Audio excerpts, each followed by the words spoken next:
All right, and it appears we are live. What's up, everybody? It is Mr. Drew here to welcome you to another episode of the Andrew Glowczewski Experience. This is episode 116. We're going to continue with what I was doing this morning as far as the environment concept art goes, and yeah, we're just gonna keep doing that. So we're moving on. We're going to be moving a little further up the map.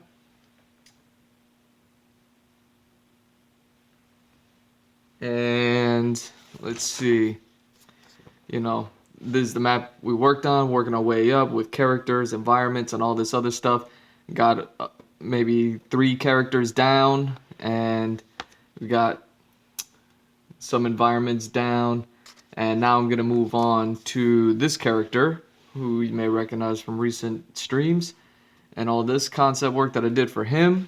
I got some open spaces down here, and because he has three environments that he's associated with that I need to create for him, I was just like, oh, you know what? Let me let me you know, just fit 1, 2, 3. Funny how things work out that way, right? So I don't expect this one to be as technically difficult as the one I did this morning, but considering what I'm trying to tackle and the limited amount of space I give myself to do these things in, um, yeah, it's going to be super difficult. I imagine if something like this was more digital, it may be easier, but I don't want to start mixing up my whatever, mixing up my portfolio and concept work that I'm doing for this all over the place. Like I'd like to just draw it all, keep it all in a sketchbook. That way I could always just open up the sketchbook and I could find everything. So yeah, but considering this one, it's going to be a city. It's going to be a ruined city because I'm going to work my way up to the cities since I always move from bottom to top. Uh, and this morning we did the palm trees. Now we're going to jump onto this broken down city, and then 2 and then 3 over here. But obviously I won't be doing these. I think it's going to be difficult enough just to try to get this one, the ruined city. Who knows, maybe I'll get into details as to why and what happened and all that stuff. But really, I'm just going to be drawing down a broken down city. If everybody knows about the Last of Us video game, just think about the cities like that, and then basically that's all I'm going to be making. But I'm going to be drawing it on a super small 3 by 3 square, so it's not going to look as you know beautiful as all those other concepts are in those books. Um, but yeah, again, I'm just here to draw these things out, and I think it's going to be super fitting to have this guy's cities that he represents right there with him with his the concept art for his cities right there with him with his own concept art. And then yeah, and then I'll be moving on, man. I got another character that I need to work on who's going to be associated with the palm trees that I did this morning. And that's it, man. I got YouTube playing in the background, and it appears I have 0 viewers at the moment. So I'm just gonna be chilling, drawing. Anybody care to join me? I'm here. And yeah, man, I'm just gonna be listening to new rock stars breaking down the Shang-Chi trailer that dropped. What was it, today or yesterday? Either way, Shang-Chi dropped, man. He calls it Shang-Chi. What's wrong with him? It's like when they called Aang Ong in the Avatar movie. Like, get out of here. I know what you're trying to do. Don't do it. But other than that, I like them breaking down trailers and stuff like that. It's always interesting. And then who knows what else I got next? I'm gonna be talking about it. Nearby, there's a poster showing a human body, perhaps indicating pressure points and pain centers, which ironically produces CG's warrior, in this case being applied on this young child. But eventually, the kid can punch this post over and over, pumping out sawdust as an adult Shang-Chi reflects back on all that pain that brought him as a child. Another memory shows him with his father, who's wearing these wrist rings, 5 on each wrist. These are the 10 rings. Now, in the comics, the 10 rings are worn on each finger, each of them pieces of alien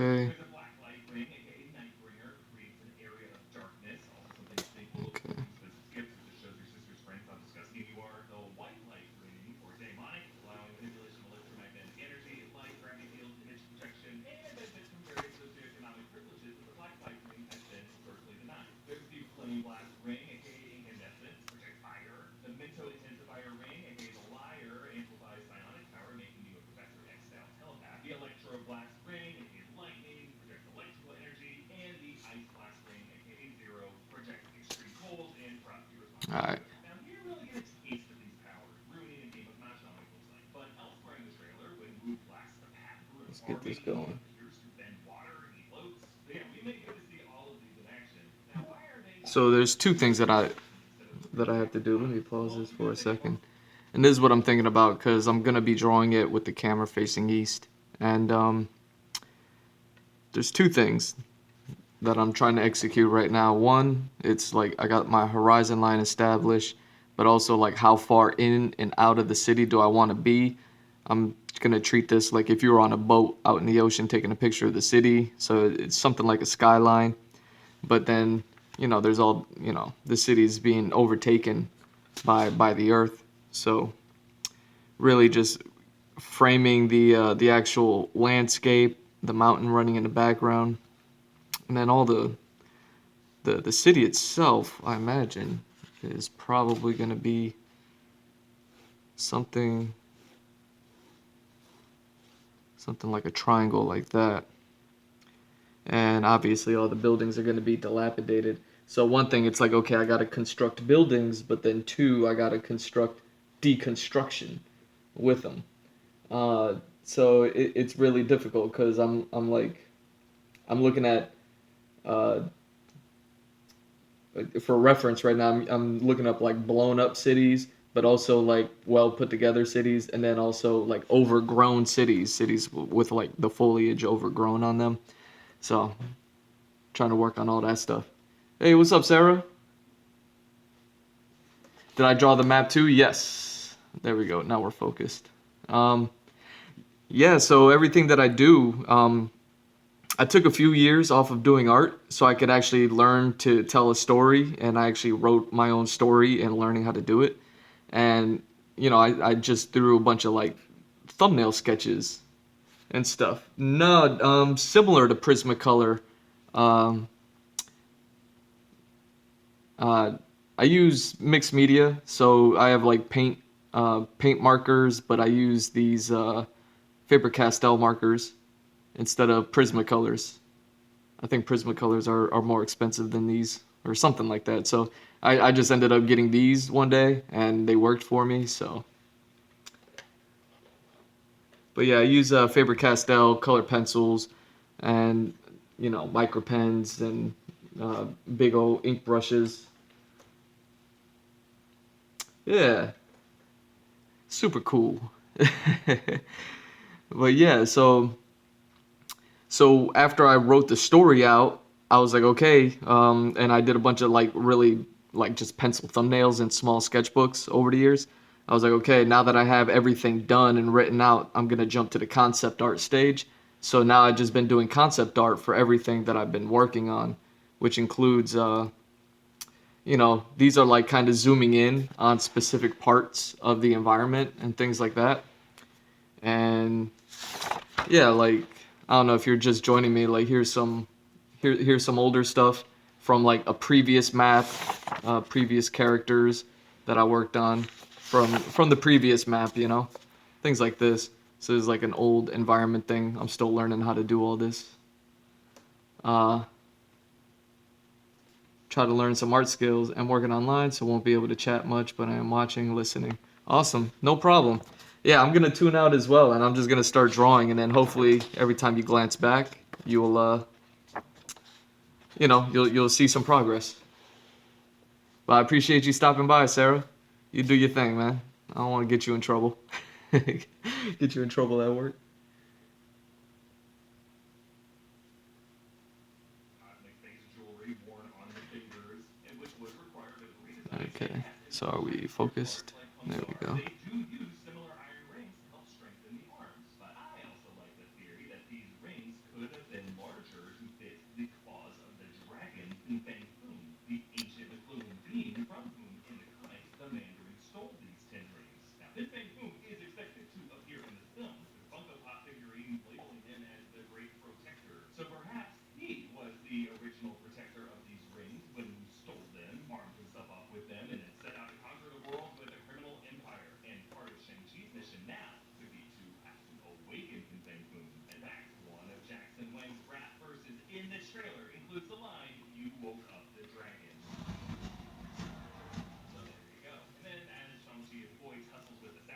He wears this green stone around his neck, which he also wears as an adult in San Francisco. Many people reported it was something of his past, but this was secretly the way his father was tracking him all this time. Moving on. I trained you. Some of the most dangerous people in the world. I couldn't kill you. It's time for you to take your place by my side. So Ronnie Chang's character takes them to this cage fight nightclub, which I believe to be in Madripoor. I just don't know of any place in San Francisco where people go to watch death matches. I mean, there are places where people watch each other do other stuff, unspeakable stuff, but not like this. In fact, later in this trailer, Shang-Chi Hmm. stands among the chains of this cage, and if you look past that thirst trap over to the left, that, my friends, is the iconography of Madripoor, seen in the Madripoor shipyards and the license plates in the Falcon and Winter Soldier Episode 3. You see the crescent moon and the star, so yes, confirmed, folks, we are headed back to the place where the power broker is watching. Now, to be honest, folks, the only reason I can see all these details is because I am staring wide-eyed at the screen, inches away from it, moving my dumb head around trying to find these things. And I'm doing it on my computer, I'm doing it on my phone. My eyes are constantly glued to screens. Screen time is basically the only time now. And I've noticed my eyes feeling heavy, and I was actually having some problems sleeping. And I realized it was because of too much blue light. Well, thanks to Blue Blocks for sponsoring this video and helping me out with this. Blue You light serious? damages our eyes and leads to digital eye strain. Symptoms of digital eye strain include blurred vision. Rory Marino, Big Nasty himself, he is playing Razor Fist, an assassin villain from the Shang-Chi comics, and a title carried actually by two different dudes. Later in this trailer, his blades do extend, presumably retracted at some speed. He doesn't have to walk around with these loose blades like Buster from Arrested Development with that hook. But in the later fight,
Shang-Chi.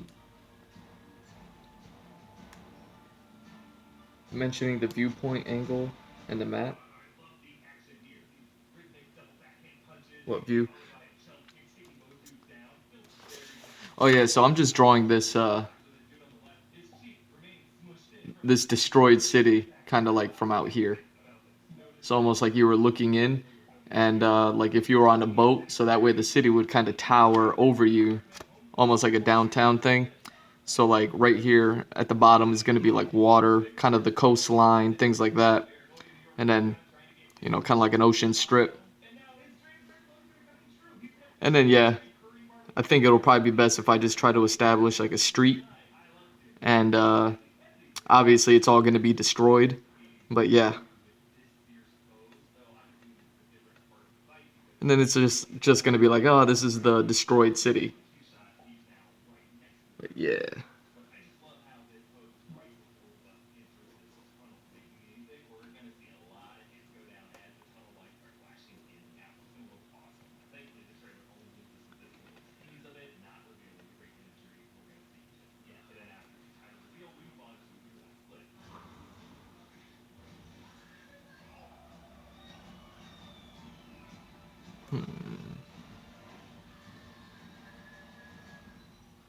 Let's see where we at.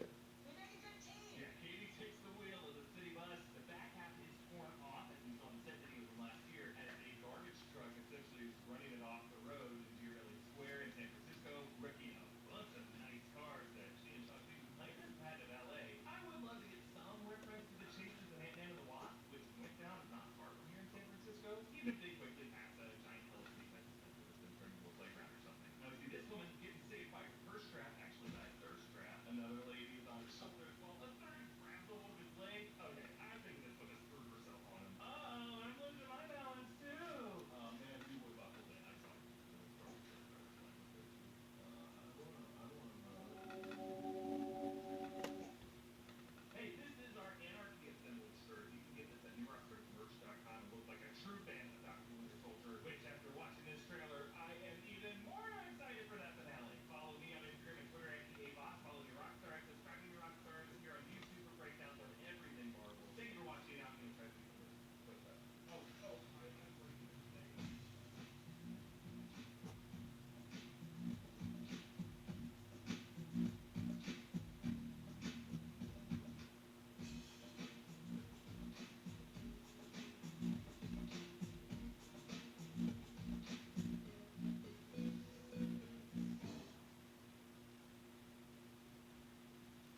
Yeah, the skeletons, it looks like they're made out of real people. Or not skeletons, but scarecrows.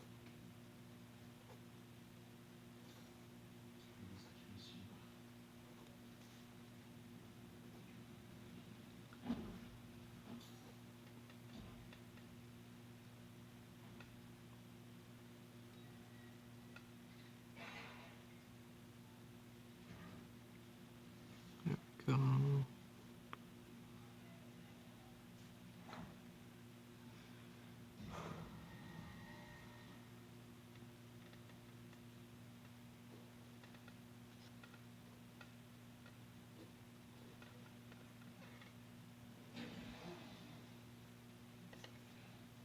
I do like that you can fortify certain environments.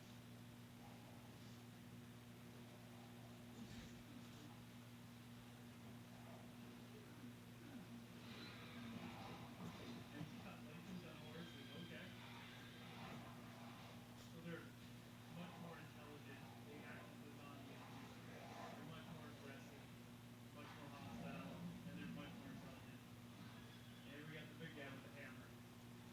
Did you put the hammer down?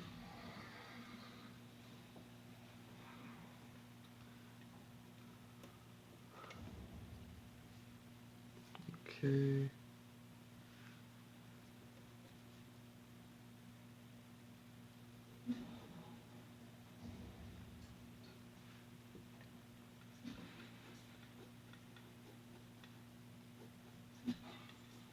I like that loop back, definitely.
wow. There's Mother Miranda. All of them are guys. So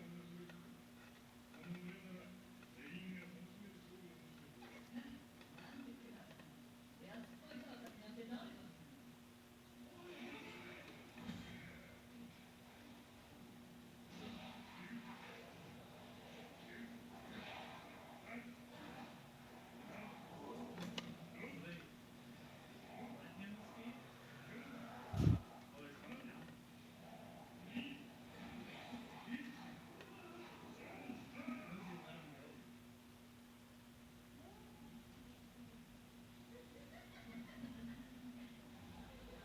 here we go with the daughter.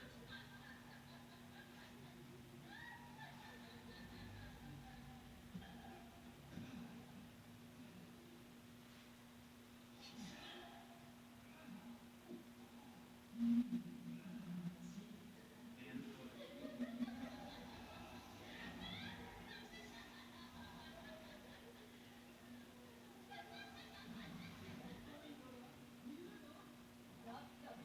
Yeah, you gotta crouch and hide from Elchina as she stalks you, like from Mr. X.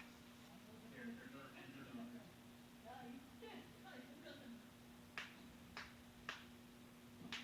I really like that gameplay they added to Mr. X in Resident Evil 2 remake. It was much more tense.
Here she comes. Dude, she's gotta be tired.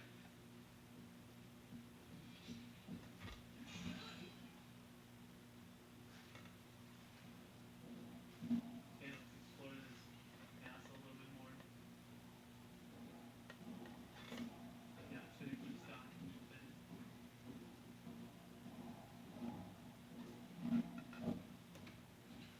You don't hear it there, but it's a stupid man thing. That's what the hell he does. Thought that was hilarious.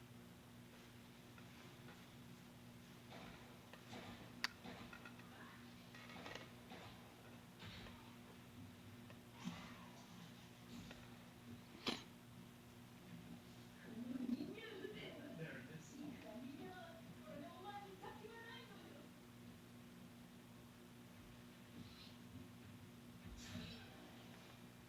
Damn.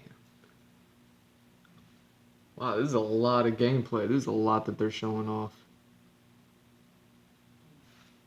I don't know if this is a leak or what. A lot of good gameplay in this.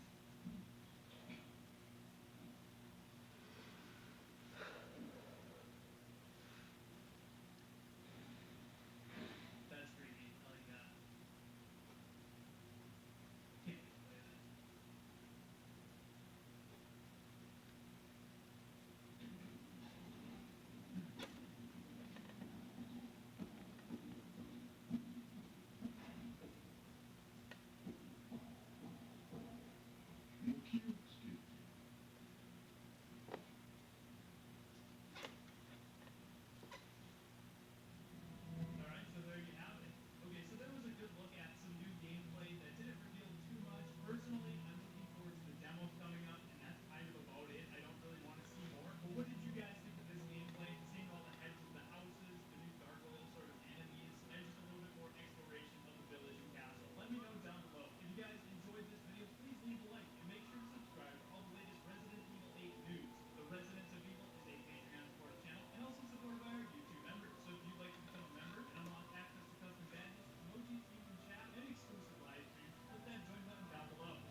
Holy shit! The Book of Boba Fett is done being filmed. As again, all of the sets that they built for the Book of Boba Fett are now currently being taken down and dismantled. Again, as Favreau said, they're likely gearing up for the third season of The Mandalorian now. And according to a lot of rumors, Wookiees will also be returning to The Mandalorian season 3. Again, it's unknown exactly when we will be getting the third season of Mando, whether or not it will be early 2022, as most people speculate, before or either right after Kenobi.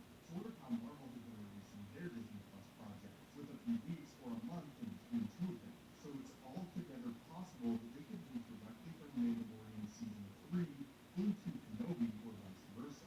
Anyway, what are your thoughts on this news, and the fact that the Book of Boba Fett has now seemingly left production, and that Mandalorian season 3 is gearing up? Which of the following projects are you the most excited for? Kenobi, Ahsoka, the Book of Boba Fett, or the third season of Mando? As always, my friends, thank you so much for watching. May the Force be with you, and have a great day.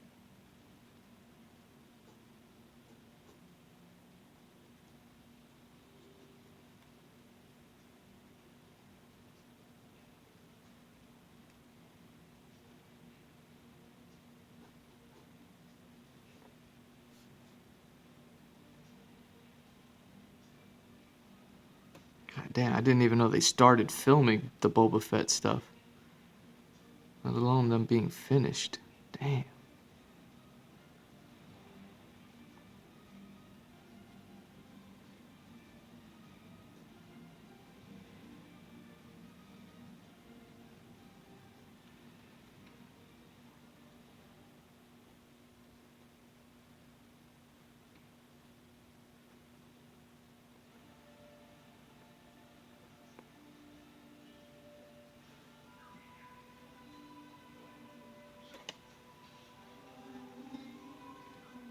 Oh yeah.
Not even an hour yet? Sweet.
Hmm. elimination result.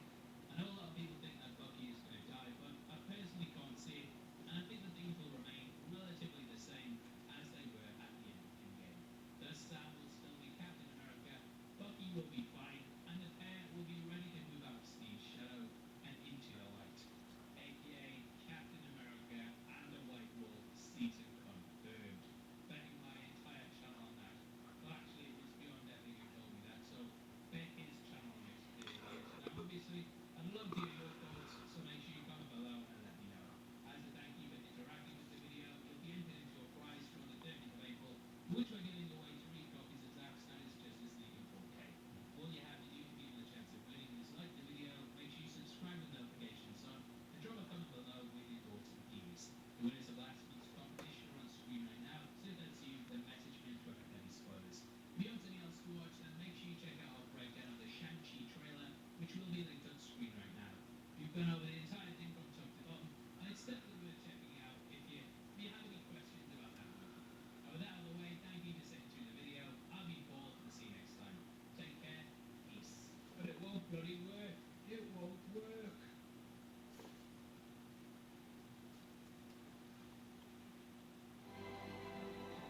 It's not dramatic. Just drink water. Okay.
All right.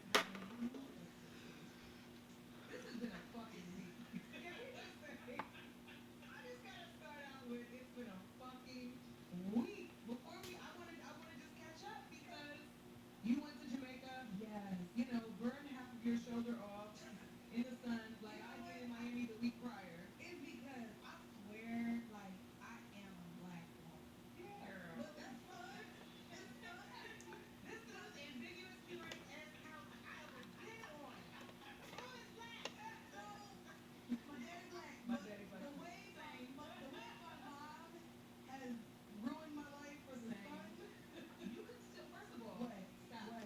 Because what? Because my partner and I had this argument on the beach, and his ass is feeling way more than I'm feeling right now. Fact. And he didn't put no sunscreen on, and he's darker than me. Fact. So okay, yes, we all feel, but I end up, I look like Red Lobster with a side of cheddar biscuits. These look the cheddar biscuits, girl. You can like, it's embarrassing. It's bad. It's so bad. I still like the titties look like cheddar biscuits, but they still white. It's been covered. The bitch lobster is taking over.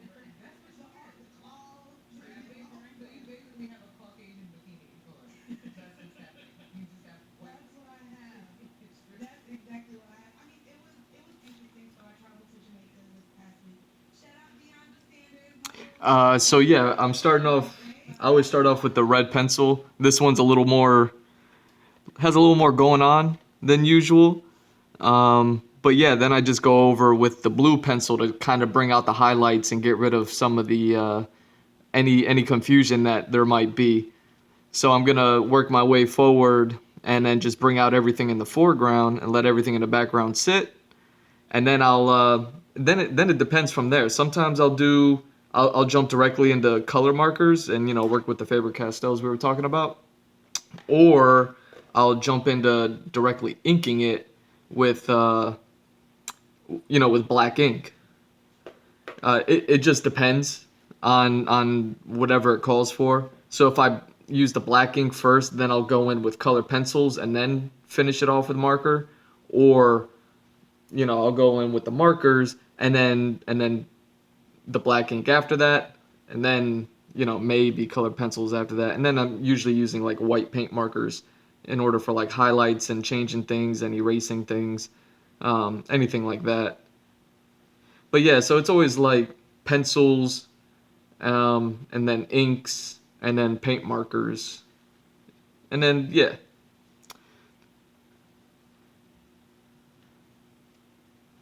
It's usually how it goes. So like right now it's looking like a hot mess, and now I'm just gonna use this blue pencil to kind of highlight and outline things from like the foreground to the background, so that way I don't once I start like coloring it or rendering it and shading it, I don't I don't lose myself amongst all the shading, because yeah, I understand this one is looking, but it's supposed to. It's a ruined city. That's kind of why I was like, hating the fact that I had to draw this, because it's like, oh man, it's gonna be a lot of work.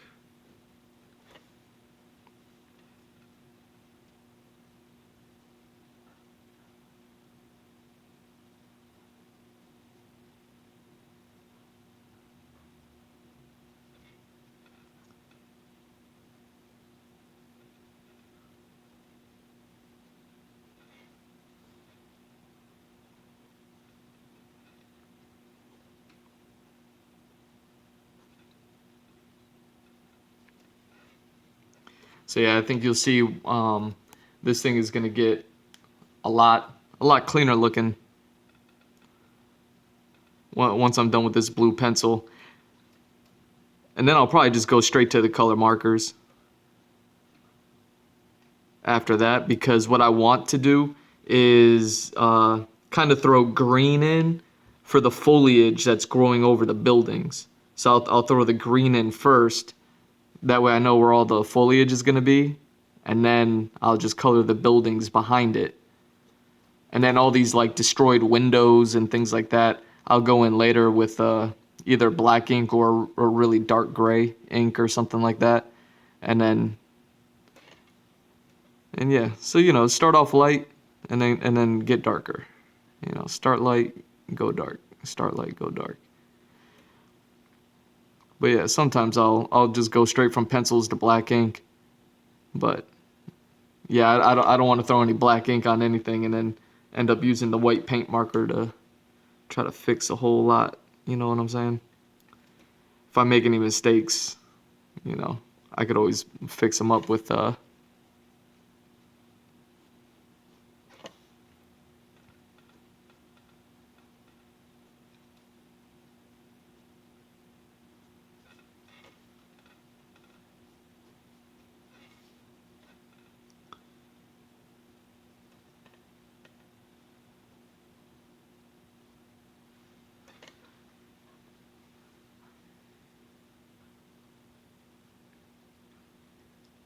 Oh yeah.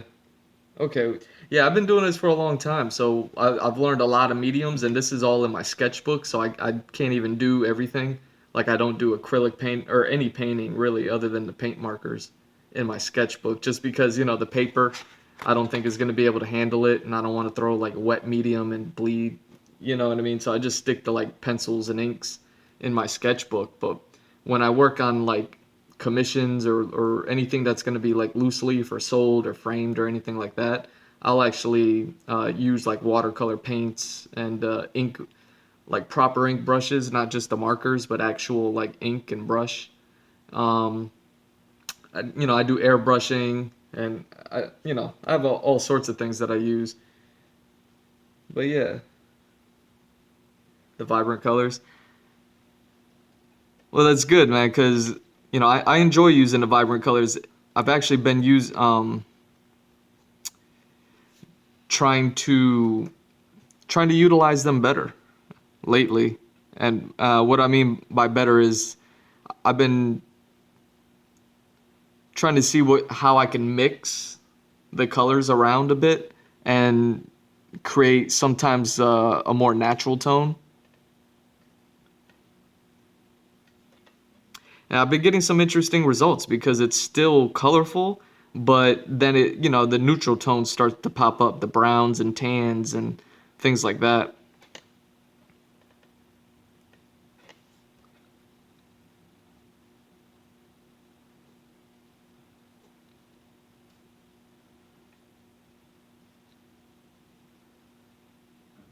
Okay.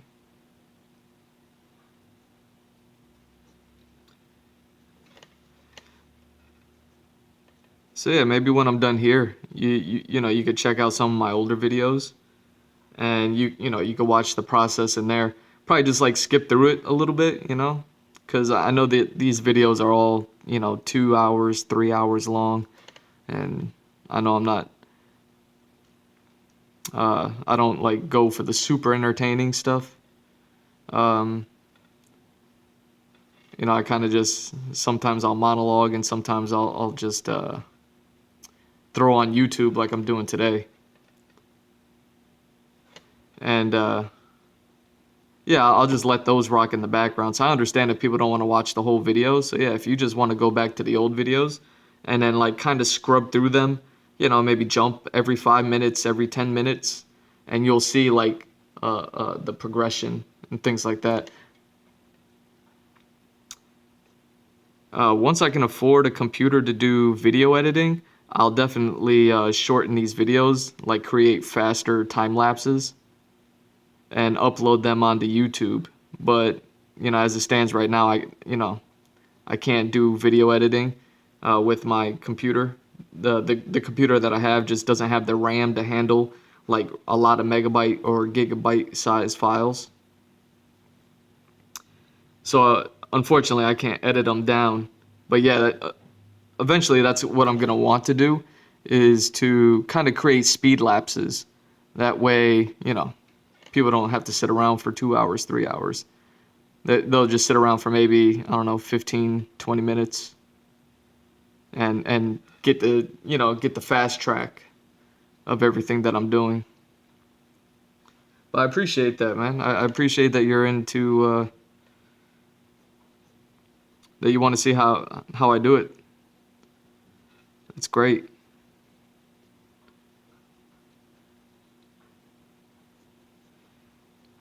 And you may notice that I'm using these blue and red pencils, and I I prefer to use like a regular mechanical pencil with like regular graphite lead.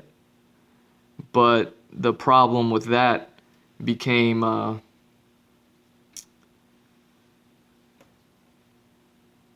problem with those is that the graphite will get on the markers and things like that.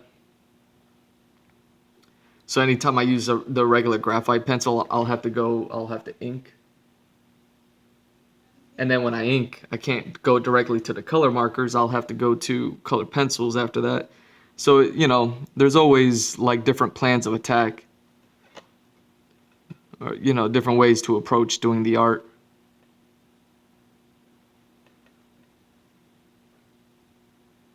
So yeah, most of the time I don't even know what I'm doing. It just the picture will dictate to me what it is, and that's going to be dependent on what the colors are that I'm going to be using. So since this is all like a tropical scene and colorful and vibrant and things like that, um,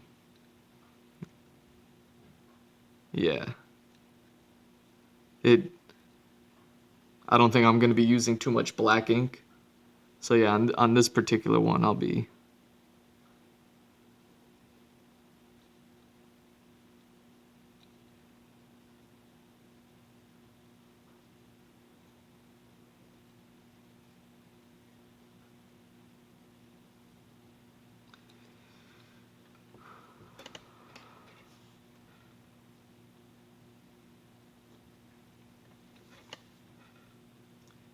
But yeah, just give it some time. Let me figure out all this outlining.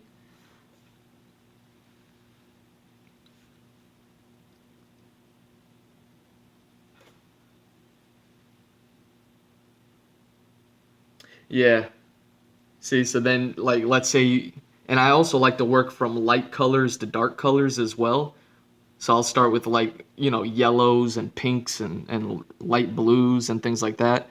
So if you use um, one of those light color Prismacolors, let's say, over a graphite pencil, you're gonna, your marker tip is gonna pick up some of that lead, and then you're gonna start smearing your pencil lead around the page, and you get these smears, and it's just it doesn't look good. So yeah, you know what I'm talking about.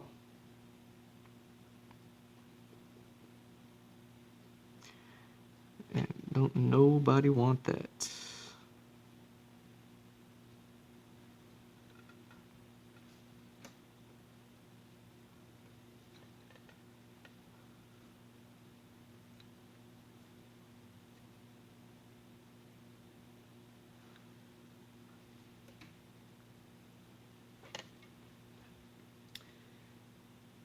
I only bought one set of 48 pencils 15 years ago, and I have used many. So I only had to replace a few, but geez, they have gotten expensive. Yeah. uh, yeah, those Faber-Castells are the only tools I've bought really. I bought my own inks and watercolors, and I just haven't had too many opportunities to use them. I used to get my watercolors from the dollar store, and that's where I started. Um, you know, at least when I first started watercolor painting to learn, I'd buy them from the dollar store. But then after I got good with them after a few years, I went and I bought like, a decent set. I bought it while it was still on sale, so I didn't pay the full amount for them. But yeah, I know what you're saying. Like if you use Copic markers, then yeah, you definitely know. Cause I don't even use Copics because of the price. You know.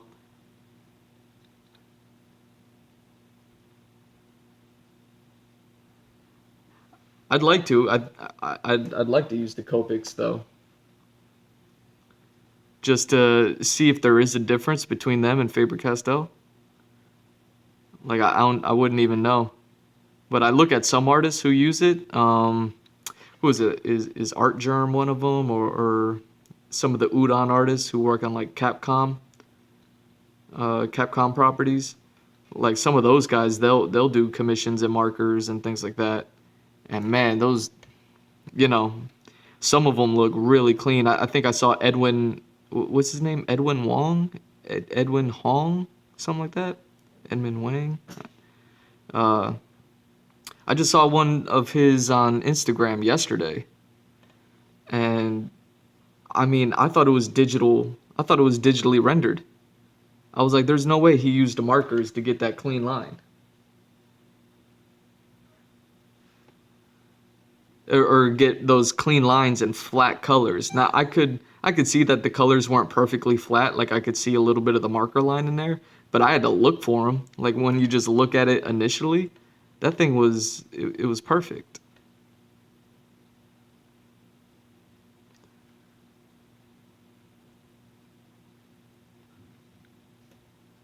So yeah, it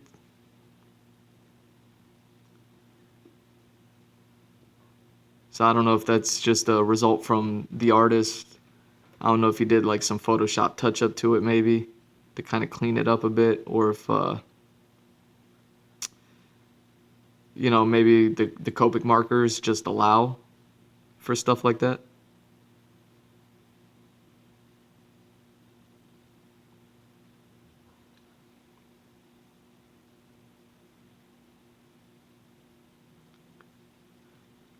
If you're skilled enough, of course. It's not like anybody could just pick up Copic markers and create the best, cleanest works. Like obviously the artist plays a part in that.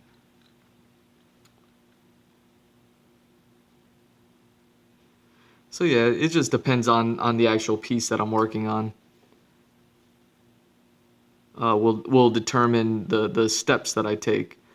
But it's more or less all the same since the materials that I'm using are limited in my sketchbook. Like I said, just make the art look so shiny.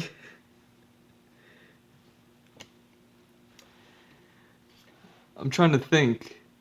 Like sometimes I'll work on stuff and I kind of see what people are talking about. Like I remember when like I worked on this guy and I was like, "Oh man, he actually does look like metal," you know? Um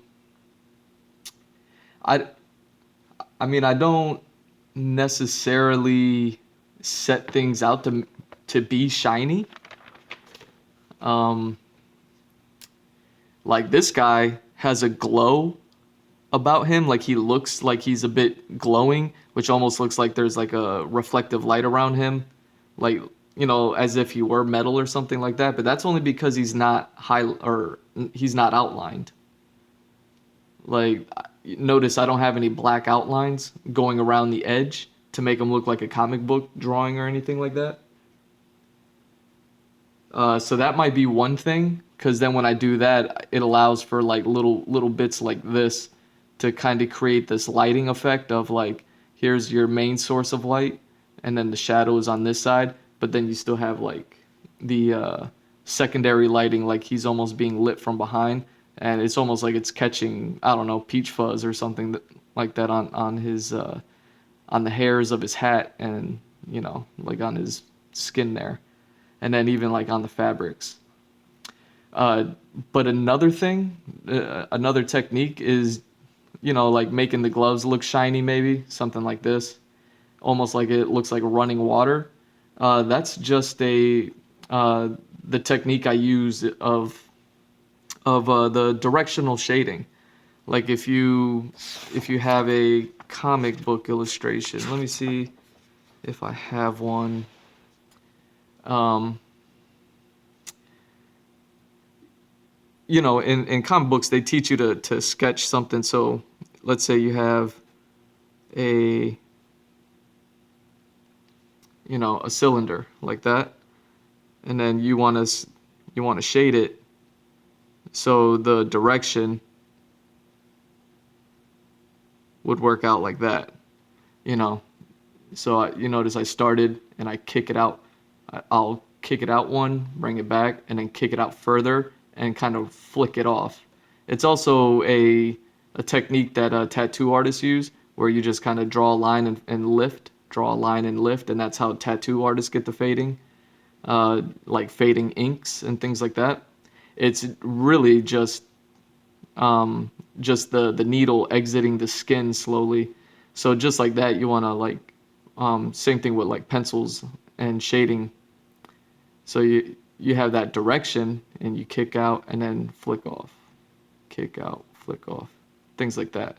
I know flick off doesn't sound right, but using that technique is like what I used here. Like you could see it on Chopper's cheek there, and even with the micro pen, so you can see it. I used it for the color, and I used it with the light colors, and then I go in with a darker, slightly darker color, another slightly darker color, and then you just kind of go out, flick, out, flick, out, flick, out, flick, and you do that. And what's important is to keep that direction, keep the direction like what I was doing here, and you just have to know which direction the form is flowing.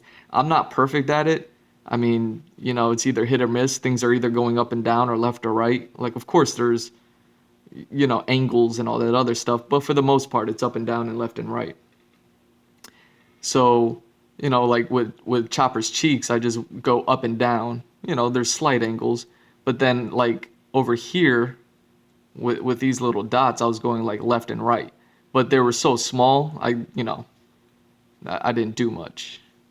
But like, so while Chopper's is going up and down, here on this portrait, everything is, especially on the neck, just like I was going with a cylinder here, his neck is something like a cylinder shape. And you'll see I'm going left and right here, because that's what the shape dictates. And now you'll see there's some left and right depending on the anatomy of this character. So like up and down works right here because it's coming off of his chin with the hairs, and the hairs are running up and down.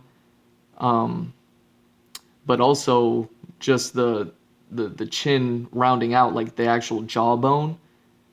It like kind of rounds out right here. So with the hairs and the jawbone being there, it was like, okay, I can go up and down with that. Flick it up, flick it down, flick it up, flick it down. But then, you have the muscle here. I forget what it's called. And that was catching some of the shadow. And because the muscle runs this way, the shadow, to round out around that shape, sideways worked. And that's where like the cross hatching comes into play. I try to stay away from cross hatching, but it, obviously it's gonna happen. Like I have it running sideways here, but then I have like this diagonal kind of running here. So it's all about shape and form, and then just directing your lines in the right direction of that shape, of that form, and keeping the lighting in mind. So you can see how working sideways works here and how working up and down works here. See, like even his neck goes sideways because it's like that cylinder shape.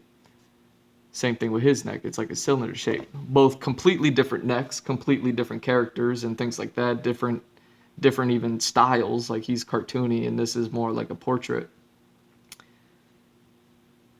But yeah, I think that may give that metallic look or shiny look, is just keeping the directions in mind, because then it really speaks to the shape and form of things.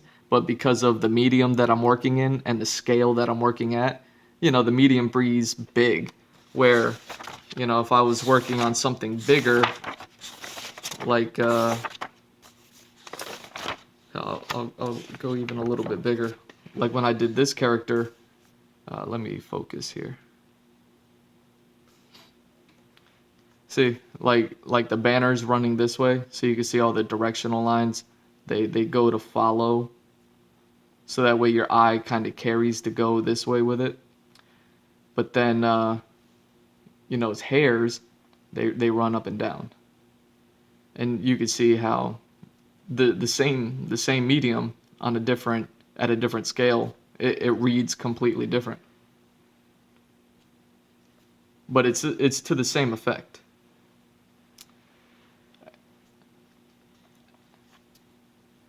But yeah, I think the one last thing that also makes it look a bit shiny is it's like you said, it's the bright highlights. I go in with a paint marker. Uh, I watch a bunch of artists online, and Jungi is one of them, as well as David Finch. And I saw Jungi using this brand marker, and it has to be so Posca. You know, you can find it on Amazon or something. And you know, they have a few different kinds. You know, I started with these favorite castels, of course, but they didn't work exactly like I wanted to. Like it wasn't strong enough. So Posca, you know, when I saw them using that brand and I saw how strong the white was, I was like, oh, let me look into those. So I just started using these this year, but I mean, I love them because they're strong. And you know, that's where I get like little highlights like this, and then that's gonna add, you know, give that highlight effect. And you know, you can see I threw a dark outline on him here, but that was just to break him up from the background, you know, to give him a clean cut. But I didn't outline like around Chopper, just like that other guy here. You know, no outlines around the character. So that way he kind of, you know, it depends on the lighting a lot more, or the art depends on the lighting a lot more. So let me focus again. There you go. But yeah, it's going to be those white markers after I get done rendering everything out. On my Instagram, G Mr. Drew on Instagram, you know, I always post things. Like I'll post the final product first, but I'll post all the steps that I take along the way from a picture, so you can like scroll through all my posts, and you'll see the steps of like everything from that red pencil sketch, like you see me doing on the environment right now. Like you'll see like the red pencil sketch to the blue pencil to whatever the next steps are. And then I always keep 10 of them. So that way you can actually see the steps and the process that I take. And yeah, you see that it starts off with like a nice, beautiful pencil sketch, and then it gets really ugly and muddy because, like, right in the middle of it, like I'm doing all the colors and they're all just, you know, they haven't all come together yet. But then by the end, when I start adding the darker colors and really shading it in, and especially like the black inks to sharpen edges up and things like that, and then the white highlights on top of it.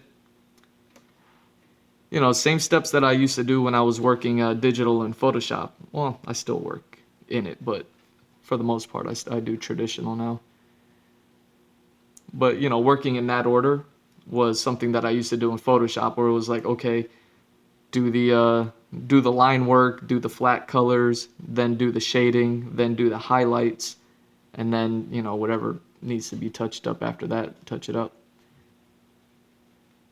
So that was something I did in Photoshop, and now I just carried it back over to my traditional work, and that's why I'm glad I found those white markers, those Posca white markers. They have other paint colors. I haven't gotten around to using those yet. You know, but maybe one day. Right now, these techniques seem to be working for me for at the moment. But yeah, throwing I gotta drink some water. Throwing a white highlight like that, that's sharp, that has like a sharp edge to it, directly over something dark like that, that's really gonna make something like pop out like a highlight. Like whatever light is hitting this is really hitting it hard, you know. And then even just having this white line here that's just like an unfinished line, just looks like a secondary light or ambient light, um, you know, catching the other side of the brim of the hat. But clearly it's not like the same as this. So it's like little tricks here and there. I don't even really know how to like teach it or explain it. But yeah, I think it's the direction that you render in, as well as like keeping your darks and lights right next to each other that really create that metallic look. And you got to be conscious of that stuff, when you start. Let me see.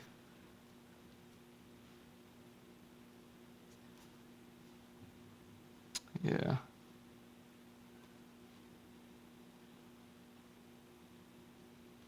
Yeah, so I know I tend to make things look a little more metallic than they need to, or shiny than it needs to be.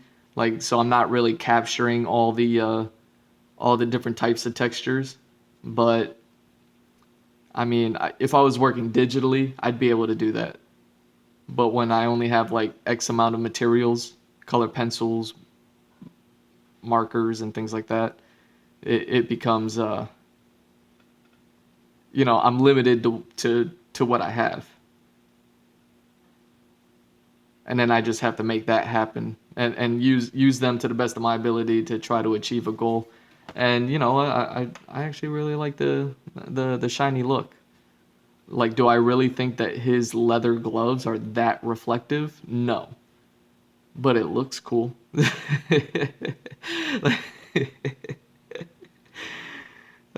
So and that's the kind of decisions you have to make as an artist is like, are you gonna go for realism? Are you trying to be photorealistic? Or do you want to just kind of push it as far as you can? But then at the end of the day, just make it look good. Just make it look good. And, that's what I choose to do. So, those are the steps that I take with things. Trying to think on this map if I have anything directly to say is like shiny, but not really. I'm sure once I start explaining my techniques, it becomes like very apparent in everything that I do. And it's like, oh, there he goes again, doing his old directional technique. Well, yeah, I mean, after, studying everything that I've studied, uh, you get a lot of skills and tools that to use to your advantage. A COVID test to board your flight, which they are adamant, like wear your negative COVID test. You also need a COVID test to come back. So our hotel offered it for $49. So of course we did it at the hotel. But the trip was planned like a month ago. Well, 3 days before the trip, there was a curfew. So Thursday night, 8 p.m. curfew. Friday night, 8 p.m. curfew. Bitch, Saturday, 4 p.m. curfew. Sunday, 2 p.m. Curfew. So like our boat, we literally could only do we did 11 to 3. Wow. And then we tried to even stop at the gas station coming back. All of Jamaica probably shut down. We were staying in Montego Bay.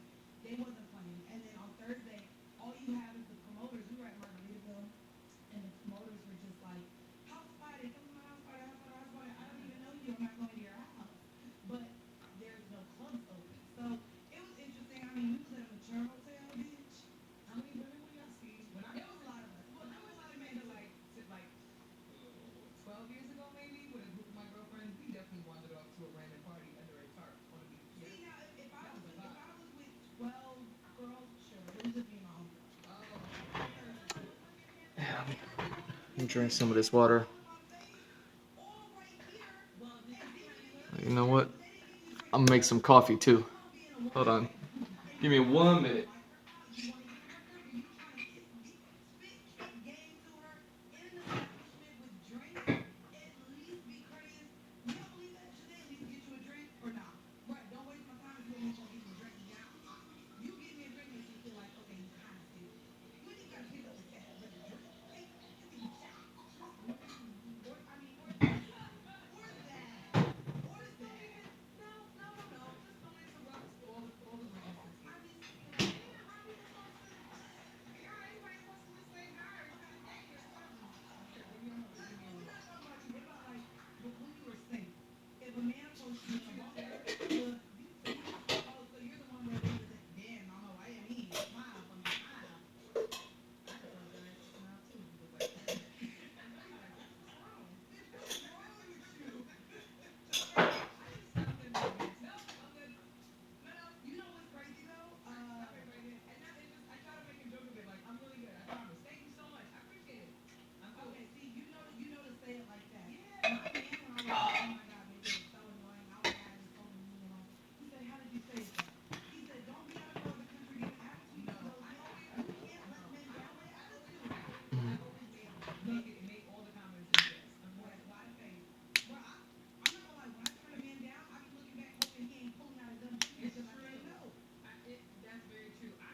love, always. We are in here for Look, everything. I brought the damn. Cereal vibes. Listen, now I'm peace and love, but I also I to be honest or to be serious, I think it's a shame when you're at this place where you have to caution him about rejecting men. Like Yes. that's scary. No, it's The very fact that we scary. have to be like, make sure you do it like this. My This is man going was to red literally flag like, you. "What was your tone?" He said, "Don't be out there giving no people no attitude, like especially men." And I was just like, "Damn."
I checked it.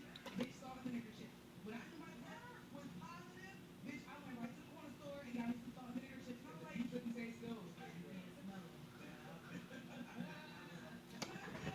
That was my tester all the whole time I had COVID. Like I was trying to take my symptoms. Didn't have a fever, didn't do anything. Y'all know I was very sick. But I mean in the hospital. In the hospital. Bitch, you was outside. Bitch, I was locked up for a month. I kept bringing everybody back. On the low, I kept watching your social media, Jay. I was watching her, and I'm like, this bitch don't get COVID. And I get COVID, something the fuck wrong. Don't do that. I'm sorry. I wasn't wishing it on you, but I was like, she is outside. I mean, wait, be honest with you, I'm not gonna look because I technically should have had COVID. Considering how many flights I took back and forth between New York and LA, like last year I tried it. I really did. Yeah, I did I try was it. doing a lot. I was doing a lot. Granted, I was still safe. I stayed around all of the same people. Literally the same people. I did not mix and mingle with different parties. But out of all of my friend circles, I never got it. I never got it. I got Well, tested lucky often. y'all. Really happy about that. But yeah, it's a great service to do. And I mean, people have their theories about not wanting to do it. Somebody came at me on Twitter and was like, well, this is there are proven long-term side effects. I was like, this vaccine hasn't even been out for a long time. Yeah, So that's that's proven. we are the We're experiment. the test. What are you talking But about, I'm Jay? also Well, like, did y'all not have school lunch as children? Did y'all eat Lunchables? Did you eat Dunkaroos? If you ate Dunkaroos, if you ever ate Spam, if you ever ate corned beef hash out the can, if you ever had anchovies, you are preaching right now. Because it be the same motherfuckers in the line for McDonald's talking about if they you not ever getting had vaccinated. bologna or a hot dog, What what are are y'all y'all talking talking about? about? What type of meat is that? It's a whole. I think it's a whole bunch of meat. It's like scrapple, right? A whole bunch of It's meat. scrapple. That's Yeah. exactly From how many different animals? which animal? Wait, what is Pigs, bologna? cows. Google it. Can we look up what Pigs, bologna is? cows, like if you don't eat pork, could you eat bologna? Sheep, I don't think Maybe. so. No? Definitely not. Okay. People used to fry bologna. White people, shout out to my white, Yeah, my white fried people. bologna with mustard To and or mayonnaise. I fry never ate fucking that. bologna like it was a meal. Really? I mean, we're not wrong. Cured? We're not. White people are not wrong. I'm concerned. No disrespect, y'all. Mayonnaise on bread. That was it for me. Cured beef, cured pork, and a mixture of the two. It might include choice cuts, depending on who's making it, but usually contains afterthoughts of the meat industry. Oh. So Organs, trimmings, and pieces, and so on. and pieces. You it's the and so on. It's the end of this. Y'all eating some test It's on the it. end. It's the end pieces for me. So it's pinky toes, like heels, I ain't gonna hold you. I like me some big feet, bitch. like earlobes. Don't look at me like that. I'm just You saying. never had I'm pig feet? just saying. Everybody picks and chooses. Everybody picks and Hmm. chooses what they want to use in their bodies and what they don't. Guaranteed you've taken some level of medication, prescribed or not. Prescribed or not. If you're going to a festival in your young adult life, chances are you probably partook in some activities with some extracurricular Oh, I was products. just gonna go to So if you had an STD, you all know what was in that medication to cure that shit. the fact that that's where you went. I just feel like there's men listening too. I I just mean, want if to, you no, but it's true. If you catch the clap, are you really gonna go to if you're itching and be like, I need to know where all of the origins are from? The other thing You're not. about the Johnson and Johnson, everybody's so scared of, and I can dig it. I just think it's really interesting that people are so concerned about this Johnson and Johnson blood clots, but Mhm. like the blood clots, I think it's like maybe 10 people or 12 people out of like how many? like 6 million. Yeah, birth control every thousand. Like you, why is nobody worried about women who are taking birth control? They just keep telling us to take birth And I'm control. not gonna lie, that's a whole nother. It's like what the fuck? The things that we as women We're do giving to we are our giving bodies. ourselves Yeah. fibroids and endometriosis by pumping our bodies with hormones. Exactly. Made by And one in every 1,000 women get blood clots from BC. We're not talking about that, but all I'm You saying make Makes is much sense. well, here's the thing, right? I don't have anything against anybody that does not want to take it. If you really don't want to put it in your body, fine. I'm not selling to anybody, but I want the aggressive, and I said it on Twitter, the aggressive anti-vaxxers to just calm the fuck down. Because, and keep Give it energy to 'em, Richard. over there. Because at the end of the day, for me personally, and Antoinette knows some people too, who have friends that have died, friends that have lost family members. What got me into streaming? Fairly new to watching. I don't have a stream myself. It's a Um, human being. To anybody that I know Well, all right. So I'll just break down the whole story. um, so I watch YouTube. Everyone watches YouTube, and um, I watch people like a bunch of podcasts, and then I was starting to get into like watching people play video games and things like that. One of the video gamers that I watch is this guy named Maximilian Dude, and uh, he focuses on fighting games and things like that, and all this concept artwork that I'm doing is basically for my show and the story that I wrote, which I like to call Fighting Game the movie, because it's like that's basically what I'm working on. So I'm really into fighting games, and I watched him a bunch, and then everything I watched from his was a recording, and I started watching him last year, almost maybe just over a year ago now, and when Final Fantasy VII came out, and because everything I watched of his was a recording, but I was really into Final Fantasy VII, and I was like, you know what, I'll watch him live. So I go onto Twitch, onto his Twitch channel, and I start watching him. I created an account, and I start watching him live, and then after watching him for so long, I was just like, you know what, Twitch is actually kind of cool. And I mean, so I just started streaming back in January, so I'm fairly new to this myself. I know I'm over 100 episodes deep now, but that's just because I stream a whole lot, and and yeah, me watching him and his channel, I was just like, you know what, I could do that. Like this looks cool. It seems like fun. So yeah, that's how I got into streaming. So I was just like, yeah, I'll just start streaming my art, and I just started. Here I am. Now, one thing I didn't realize was that the Maximilian dude, the guy who I was watching, is kind of like one of the top notch best streamers on here. Like he's one of the top, one of the best, if not the best. And I didn't know that part. So when I started streaming, like I realized just how difficult it is. And I was like, oh, I'm so dumb. I didn't know it was so much work to be a successful Twitch streamer. I mean, at the end of the day, my goal would be to make this my job. Like, come on here, stream, teach, talk to people about art, kind of like how we were doing. Give my insights, work on my stuff. Um, like I want this to be my job. I want to set it up to make it better. Have a camera on me, have a camera on my work, have a better camera that, you know, I can actually zoom in and out of, so that way I don't have to worry about bumping my armature, you know. So yeah, man, this is like a whole grassroots movement that I'm doing, and I'm fairly new at it myself. I just been drawing for a very long time, you know. Uh, let's see, I'm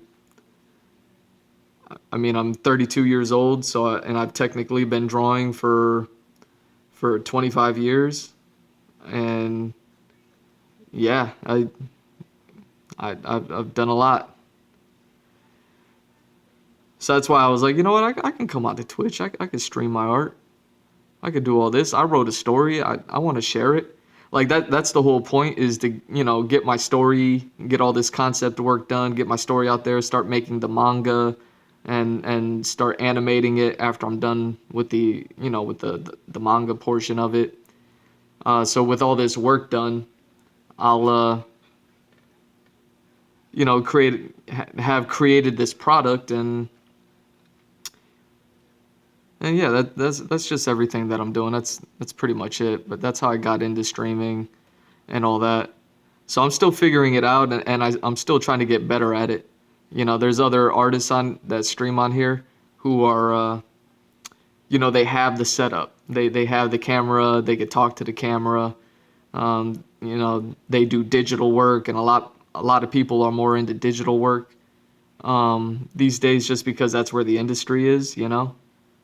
Um, when I started this stream, I was talking about how me working on this would have been easier if I did it in Photoshop. Um, and I could have made this in Photoshop if I wanted to, but you know, I want to keep everything consistent as far as my concept work goes and all that. So yeah, I drew it instead, and you know, it's a pain in the butt because it's like it's a lot of work and a lot of detail for a small piece like this, and then it's not even like HD. You know what I mean? Like even though this looks like a palm tree, it's like it doesn't look like a real palm tree. Like I could have made it in Photoshop. So yeah, you know, there's. But another thing is, oh, you turned 33. Nice. I turned 33 in November. So you know, you're a little bit ahead of me. You don't like watching the digital stuff? Well, that's cool, man. It's actually been really cool, like as far as like the experience of like meeting people on here and things like that. Like I just never knew. I thought like, man, what am I doing? I'm doing traditional art. Like nobody likes this, and now I'm finding a whole bunch of people who are into it. And I was like, oh, I guess people are doing it because you know Twitch is a gaming sort of thing, and video games are all digital, and concept art for video games is all digital. So, you know, it only makes sense that people on Twitch would be more into digital than that. But yeah, man, I found a good community of people. And that's another thing that I enjoy doing is, you know, meeting people like you, like learning traditional or virtual, whatever.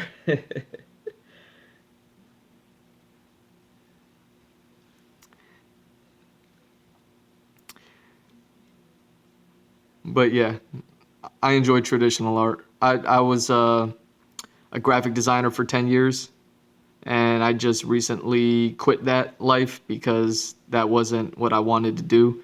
Like I always wanted to do animation, hence why I'm doing all this. I wrote the story and doing the concept work now. It's because I always wanted to be an animator, and I just didn't have any luck getting into the industry. So so I'm doing all this for myself. One, it's for a portfolio. Maybe I can get a job in it one day. But really, it's like if if I'm successful enough, if I'm good enough, like I could just work for myself. And the story that I wrote is such a big story. I could probably work on it for at least the next 30 years, easily for the rest of my life, you know, just because it's so much. Um, I'm kind of crazy like that. For instance, you know, I've been I've been showing a little bit more and more of what I've been working on because I've been hiding it for years because I was afraid of people like stealing my ideas and things. But I told myself, hey, you know what? I could show off my artwork and do all of this for myself, and I could share it to the world as long as I don't explain it too much. You know, I can inspire people to do the same thing as me, but you know, they won't be able to steal my actual idea as long as I'm not putting the exact ideas out there. So I don't like give away character names or anything like that. But let's take this map, for instance. This is the second map I've ever made in my life.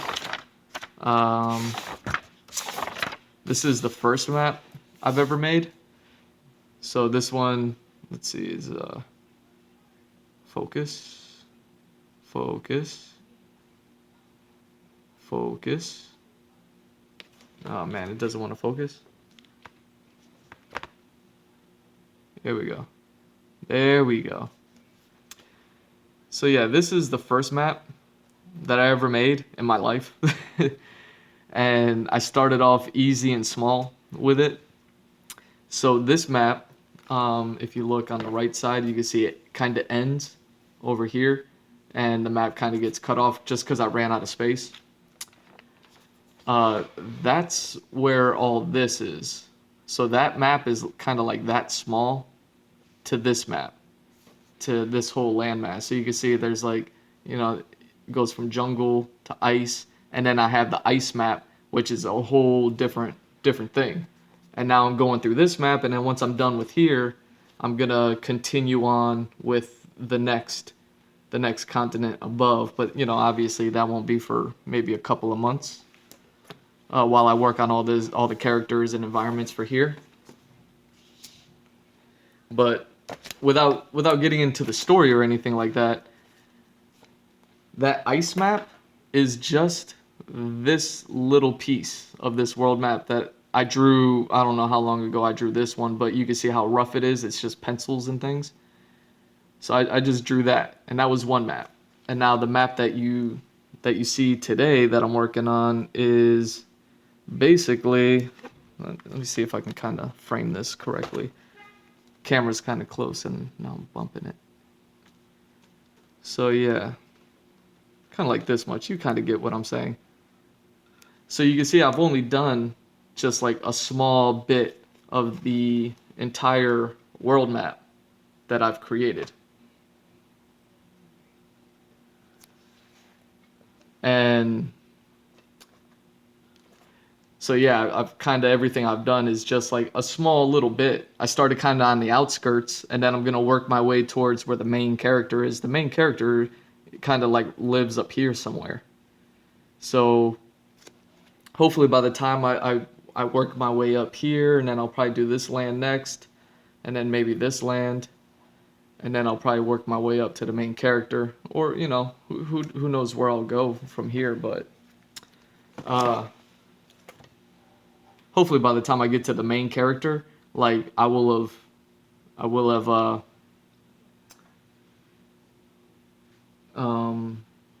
gotten good enough at all this concept artwork that you know I'll be confident in my work. Just to show you another thing, like I took that pencil sketch map, and here's like, you know, I just kind of photoshopped some colors so I can kind of see where all the water and the landmass is and where there would be ice and all the stuff. So you can see that. And then I divided them up by kind of like continents or whatever you want to call it. And I drew a bunch of thumbnail sketches of environments when I was doing environment studies, because I never drew environments either. And yeah, I started placing those environment sketches and studies onto the map. And this is, you know, this is only the small part that I'm working on here. But I did this for the entire world map. So I have like locations scouted all the way across this whole thing. And all of them are going to get like actual concept work done for them. And then I even took it a step further and assigned the characters that are associated with that land place with the environment. So that way it just helps me see where all the players are on the map, and kind of, you know, helps me understand my whole story and everything that I put together a little bit better. So yeah, I did all this work in the background, you know, for the last few years, and yeah, it's So now I just get to sit down and draw, which is the best part.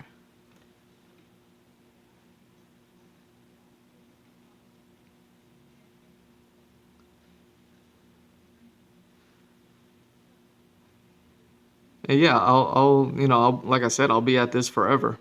And that's the goal. That's the goal, is for not just to make cool looking art, but for it to go somewhere, because, you know, I've been drawing forever. And one thing that I noticed was I was lacking in being able to tell a story, and I was also lacking in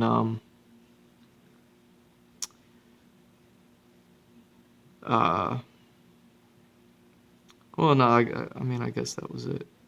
I was just lacking in being able to tell a story, and I guess that's why I couldn't really get into the industry.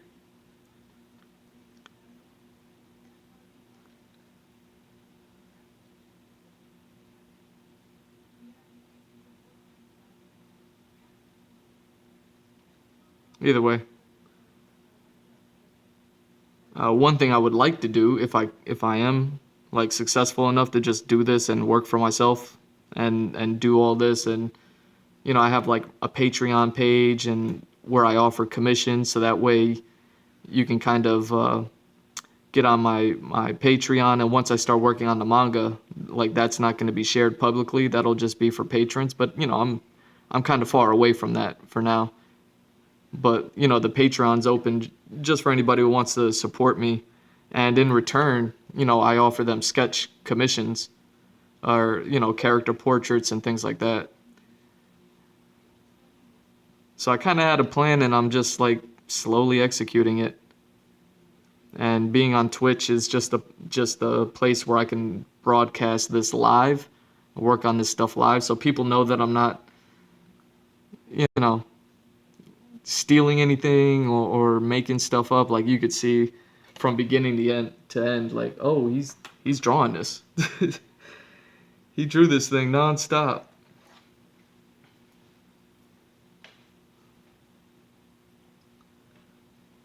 And yeah, I have a long ways to go.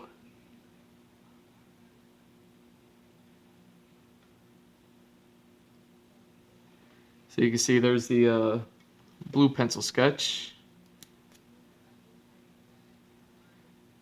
And hopefully it's a little bit cleaner than the red one was. And you can kind of understand it a little bit more.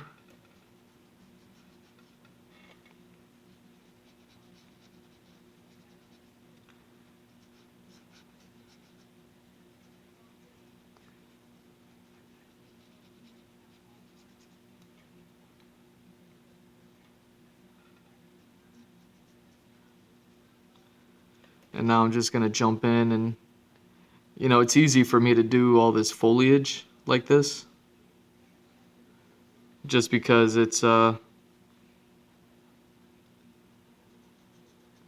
okay, just make it green.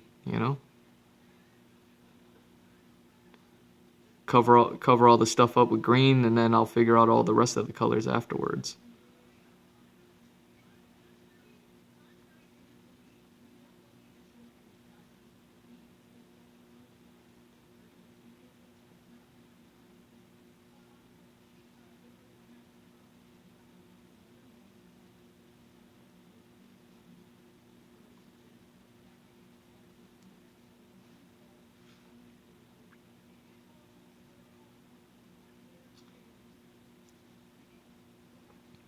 Oh yeah, that's what I was gonna say.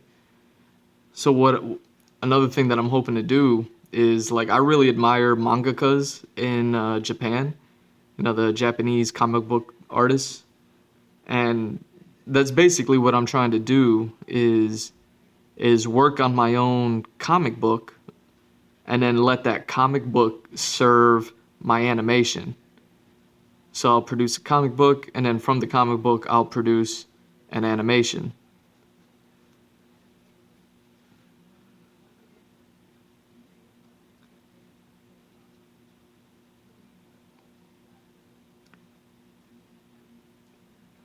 And I really like that model that they do over there. So as long as you have a story to tell and it's awesome, like you can have a publisher put you up while you work on that stuff. And I'm here in America, but I see it as like, oh, okay, so there's an opportunity, like that exists, like that's a real thing, that you're able to be a manga artist and make a living that way. And then what's also a thing is, just like Maximilian Dude, that guy I watch, is you could be a Twitch streamer and make a living that way.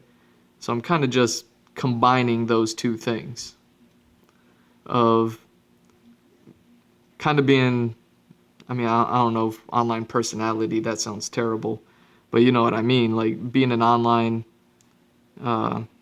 person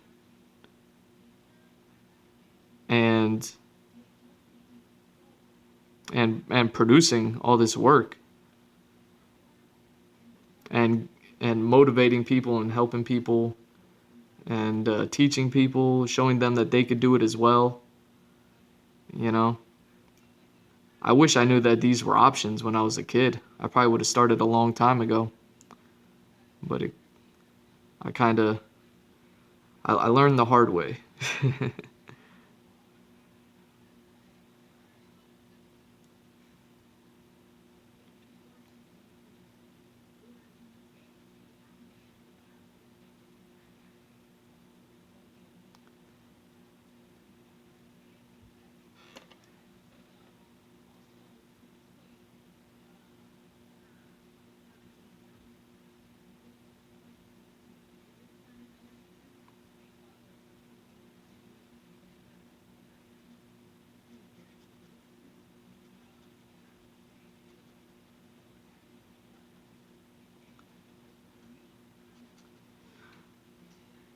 So yeah, man, welcome aboard, man. Welcome to this whole ride that I'm going on.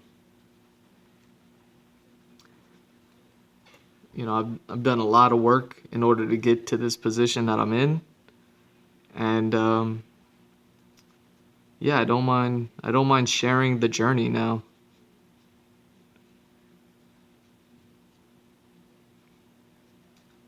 And I know if people are interested in being artists just like I am, it's like, well,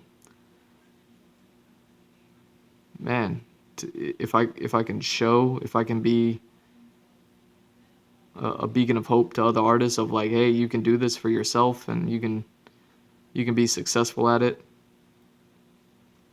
Like, psh, that'd be the that'd be the best case scenario right there.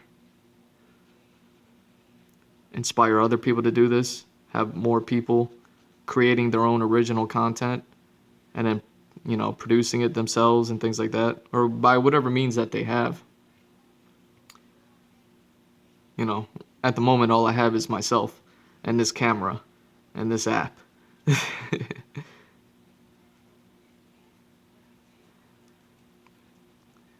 But give it enough time.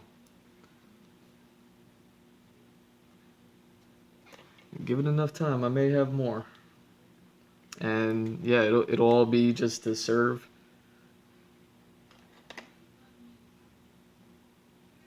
all in the name of education.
They're talking about that dude. This it's rooted. Yeah, and I get that. But I will say a lot of women want those things from men when they can't get it for themselves. When and I was one of those women. I'm not gonna lie.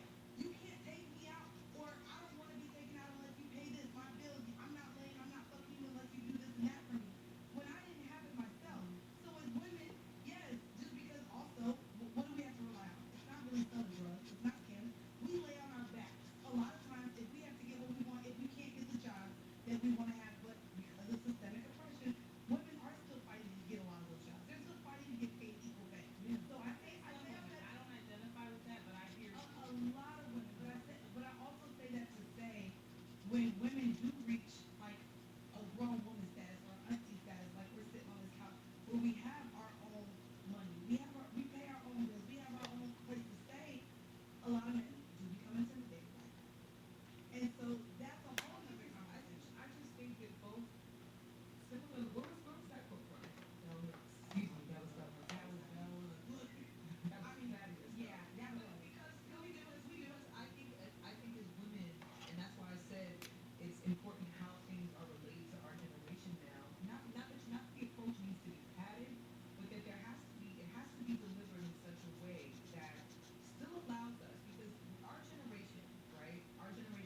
separate. Why are you like this? Can't help myself. Can't help myself. Can't help myself. Go ahead. This she's in the danger zone. So, no, but it's true. I think we really struggled with trying to establish, like, our generation was encouraged to be creatives and be entrepreneurs. It's like, well, go to college, but then if you can figure it out after that, great. Like, our generation was encouraged to do all of those things. Were And the they? generations that followed, I'll be honest. we were encouraged. We were encouraged to be That's a individuals. As a generalization. generalization, our generation was the first generation that was encouraged to be I individuals. think through social media. I would say Yeah. even going through school though, like there was like so I went back to college at like 24. But it's because I went to all minority school, like all black school in Orlando. Shout out Orlando Chocolate City. But when I was in school, I'm not gonna lie, we not only I talked about it, we had daycare at the school, but we had a cosmetology, a nursing program, and I think that we were pushed to those types of trades. We were pushed to trades first off. Like we weren't pushed to anything else but trades.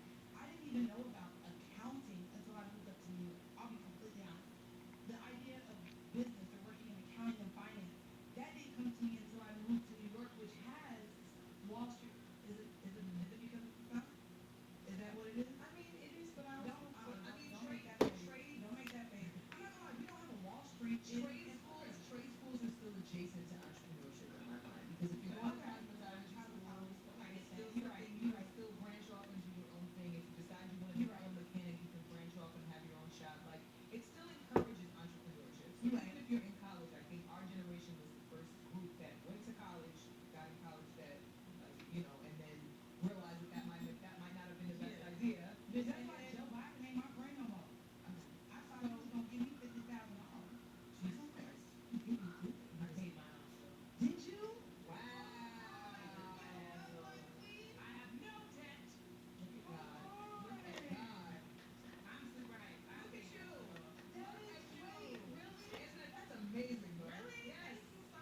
That is amazing because, girl, they ain't I don't never pay get like no. right. I mean, I ain't gonna hold you. No. Hey, I got that coronavirus motherfucking up there. Like, we are the defaulting, what is it called? Delaying, whatever it is, where they say, hey, there we go. Defaulting. No one defaults. Wherever it was where I didn't have to pay, oh, bitch, they still ain't had, they ain't had no payments since last July. I lived like a And no interest? it was like 4 of us in a one-bedroom apartment, so I could pay that shit off. Wow. How much in debt were you for college? I didn't have that much. I was like 20 something. It was not that much. For the school that I went to a private school on the Upper East Side. It was expensive. But I had scholarships and stuff. But that's an aside. I was just like that. That's really good. That's really good. This other flex is brought to you by. Hey, I done paid off my shit. Sally Mae who? Right, look you. Sally Mae who? I think we've Exactly. struggled with figuring out what we need a man for. And that's hard because I think at the same simultaneously, men have struggled with, well, if I can't provide financially, then what else can I provide if I don't have anything else? That's why you broke, lame as hell. No, let me say this is really I think that's this is honest. so important. I what think you're that's saying. honest. I think a lot of men have struggled with what else they can bring to the If table. they If can't it's bring not money. monetary. We talked about this And too. that, When go we ahead, talked about it, go ahead. yeah, we was live before the pod. Listen, My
That's why I like listening to these women, man. They just bring up a different perspective, and it's like, oh, I never thought about that. But I mean, I don't think I fit that. You know, I be in my feelings on this stream. I don't know how many times I cried on this thing already. But I agree with it. You know what I mean? Like, is everyone cool with me doing that? Nah, not at all. But but yeah, man, I see where she's coming from, saying all that. So he let come all over or whatever, and I did. I had to go pee pee. And so you're still shaking your head as if you don't know me. You know me, girl. Girl, tell me I'm ready for you. So go ahead. I guess finish telling Bridget how we met. Okay. So we were at, what was the party? Claude and It was for Louisville. Louisville.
they want the pleasure of raw. And what's crazy is, yes, of course, the decision that we also make with our bodies to where we don't want to have children. But I don't think men know the amount of not only hormones but pain and trauma that is caused by going on birth control. And so I had this conversation very early with my partner. I said, listen, I do a lot. This was right before even we were starting the podcast and we talked about it. Wait, what happened And on I my said, Kill listen, Tony there's an hour before we go podcast? on birth Did I control got that that one I on the want to feel stream? like I Hold have on. control over. And I said, birth control After listening to all these is girls talk, essentially, even if it's wait, just a pill, we only it 1 hour. just takes you out of This control has of only been yourself 1 hour for a and two and a the half hour people that you podcast. care most. All right. Nah, I'm down with all this, but where's the Ron White on the on Kill Tony? Hold on, man. Let me do this. Kill Tony, Ron White. I gotta listen to this now, man. These girls talking about some crazy shit.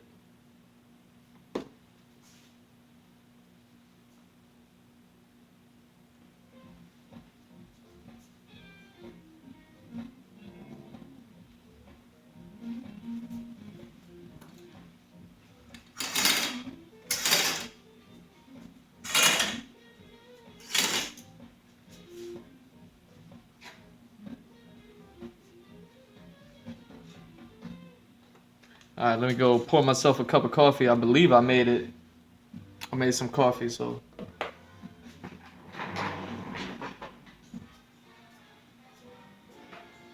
Hey, this is Raymond coming live from Anto's in Austin, Texas, where Brandon's trying to kill Tony. Get up for Tony, yes, baby!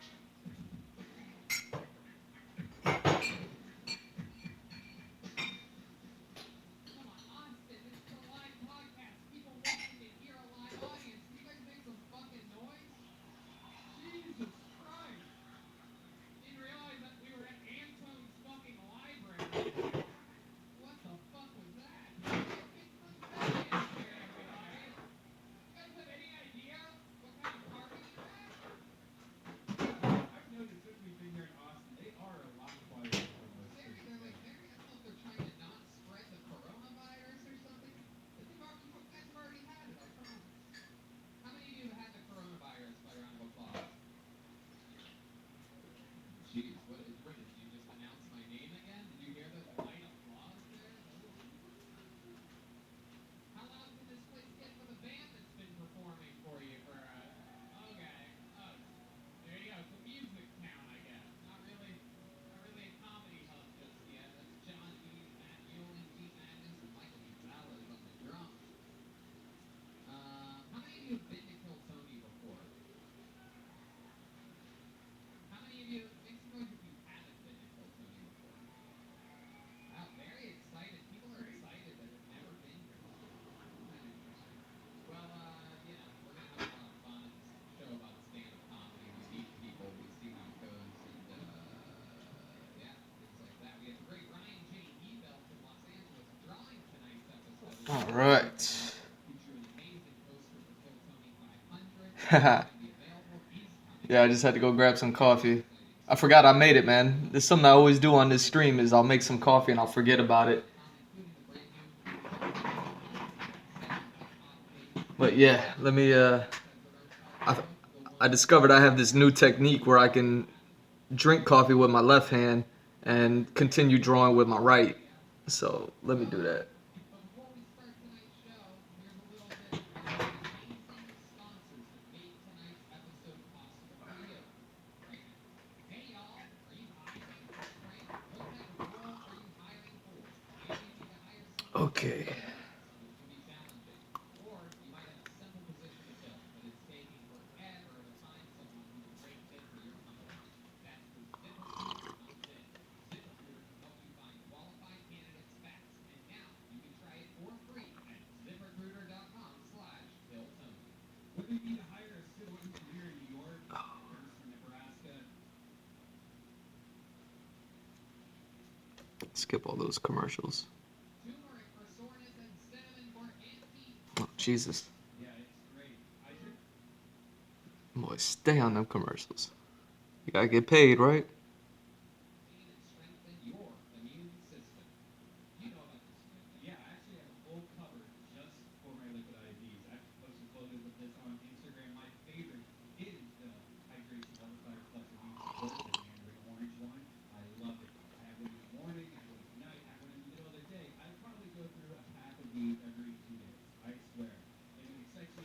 they still going off commercials? Jesus. Oh man.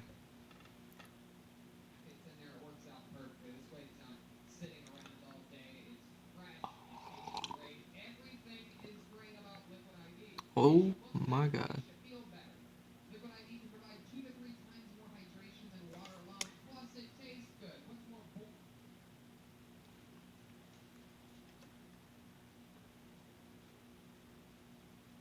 IV's great people. They donated 4 million plus servings in response to COVID-19. Products are being donated to hospitals, first responders, food banks, veterans, and active military. The company has donated over 10 million servings globally. Get your Liquid IV God damn. promo code Tony at liquidiv.com. And we're back. Are you guys ready to start tonight's show? By the way, I forgot to mention, somehow I forgot, that the band is sponsored by Fitz Alkaline Vodka. Yes. Some really incredible stuff. They have a less acidic vodka. It's Alkaline. And it's distilled 10 times. And it's amazing. It gives you, if you have a lot of like,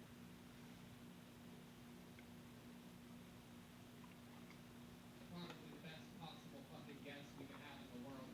A resident of Austin, Texas, everyone's favorite comedian. Ladies and gentlemen, it's Ron White, everybody! Yeah, baby! Here he is. Oh, yeah. How could we forget? That's right. Ron White has his own tequila, number one tequila, which we absolutely love. And that's the name of the game right there. My part of the show is brought to you by number one tequila. Everybody's got a different liquor sponsor here. I'm obviously a White Claw guy myself. You know what I mean? Ron, welcome back. Ron's one of the main reasons why we all moved here. He's basically sold Rogan on it. He sold me on it. Absolutely incredible. We're so grateful that he did. And you're an It's amazing one guy. cup of coffee down. Huge thank you for Let me having just finish using this marker right here and I'll go grab the other one. I can't. I quit drinking 2 months ago, and I still need you guys to drink this fucking tequila. Because we lost our best customer. Hey, How cool is that? How about a hand for him 2 fucking months, huh? So awesome. I love it. And it's Ron, not all it's cracked up to be. and you guys probably know, if this is your first time, maybe whoever brought you told you how the show works, but a bunch of people sign up before the show for the opportunity to get on, and if your name gets pulled out of the bucket, you come up on this stage. There's actually a new holding cell upstairs filled with comedians right now, and people in the audience also signed up. But if I pull your name out of the bucket, you get 60 seconds uninterrupted on this stage. You know your time is up, and you hear the sound of a kitten. That means wrap it up, or else you're going to bring out the angry Fifth Street Bear. And you don't want that. There you go. There you go. There you go. Yep. All right. You guys ready to start the show? Again, I mean, I don't know. I don't know. I don't know. Austin, this is a real live show. Are you guys ready to start this show? weird. Really weird. Unbelievable. That's All funny. right, well, here we Ripping go. into the audience. I feel bad for whatever comedian has to go first in this shitstorm tonight. But here we go. Let's see what happens. Ladies and gentlemen, your first comedian goes by the name of Ben Horn. Ben Horn. So here we go. Let's see how this new tunnel system works.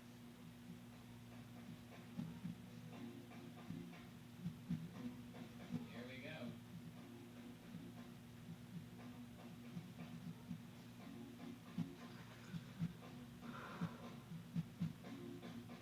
Hey, Here he is, everybody. Ben Horn. Oh, I remember this guy. thank you. Everybody excited about these COVID restrictions getting lifted? Yeah, I'm not. I'm fucking pissed. Everything was going just fine. I didn't get sick once. And this asshole opens everything back up and boom, chlamydia.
From time to time. Are we talking about all the time?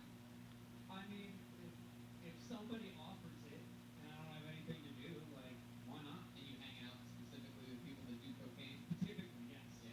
I can hang out with, ironically, a lot of people that do What's the cocaine. wildest night you ever had on cocaine? What does that look like? I really don't get that crazy on coke. I'm more of a drinker, to be honest. I'll do a little bit of coke just because I think it's fun. And everybody smokes weed. I don't smoke weed. It makes me too anxious. And What kind of drinking do you like to do? What's your preferred beverage? Oh, Lone Star. I can smash. I'll drink tequila for all day, but Lone Star is my go-to. What's your favorite kind of tequila? This one, obviously. Oh, nothing better than this one tequila, everybody. Van Horn, marketing genius. That's what I should have named it. This one. Oh my God, man. I really set you up there and you really knocked it right into fucking the catcher's mitt. Yikes. So, Ben, what do you do at HEB exactly? I'm a personal shopper, so whenever people do like the online orders, I just walk around with a cart and just grab their shit and throw it in there. And this thing about chlamydia, is that true? No, no. I have had it twice though. My wife, dude, I don't honestly just get into it. I just when I was in Well, when your dick itches all the time, you don't really notice that you have chlamydia, man. so how'd you know you had it? You just went to the doctor. He's like, oh, you have chlamydia again. Yeah, well, I'm super paranoid about STDs. My dad used to like when we were kids, used to just show us pictures of STDs to like scare us from having unprotected sex. And so when I was in the army and I had like access to a doctor all the time, like every few months I'd just be like, hey, will you pee your nut? Tell me if I caught anything. And they did it. It makes you wonder how many times everyone's had chlamydia before and just never got it tested. Why that shit's still It's around. one of the silent STDs. It's a real sneaker. Have you ever had any other ones? No, just the two. Yeah, sure. Come on. Come on. Chlamydia twice, nothing else in this little fun packet of yours and that little, let me ask you this. Is there a gigantic mustache above your dick as well? You would think it would protect you from some of these disgusting juices that are splashing all over you. I feel like that's how you get more of them. Just more shit to, Hey, that's their eyelash for your dick. You Oh, gotta yeah. keep that bush going. Soaks it right in, huh? I feel like some girls should actually get a mustache shaved above their pussy so that guys know where to put their fucking face. You know what I mean? I think most guys know exactly where to put their face, actually. I'm pretty sure they don't need a target for that. That's not that confusing. Pretty sure the main thing that guys aim for is the vagina. Yeah. All right, Ben. How long you been on stand-up? Like 2.5 years. Okay. I started when I was a kid, and then stopped obviously when I joined the army. When you say you were a kid, what are we talking about here? I was like 13. Wow. I started. You had already had chlamydia at that point? Right, yeah. That was the first time. No, I started at like Cap City in the Velveeta room, and then before long I was able to like travel around Texas a little bit, do some local radio and stuff, and then when I got out of high school, I needed something to do, so I joined the military, and I really thought I was gonna do it for a career for a long time, but then that didn't work out. Why didn't it work out? I just my body and brain. You had another discharge that had nothing to do with chlamydia? That deserved a bigger laugh if you're wondering. If you're wondering whether you guys are doing a good job or not, not so much. I'm doing my part, but I mean, I was so it's just tough on the body. Tony killing it. So at 10 years, you don't have like your only two options are stand for another 10 years till you retire, or just get out. And so at that point, I was like, I think I'm done with this. I'm pretty sure I can do something else. Let me ask you, what are your goals now with comedy? You want to keep doing it?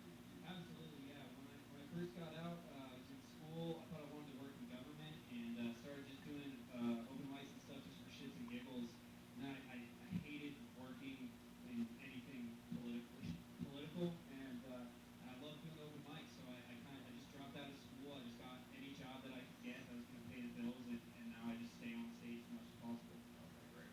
absolutely, man. Super likable, fun set, nice and tight. You gotten up a couple times here on Kill Tony. Congratulations, man. You got the show started tonight. It's Ben Horn, everybody. That's what it looks like. He's on Instagram at the Ben Horn. He's that guy. Van Horn. Here comes Zach Bogus to switch out the microphone in this special sanitary episode of Kill Tony.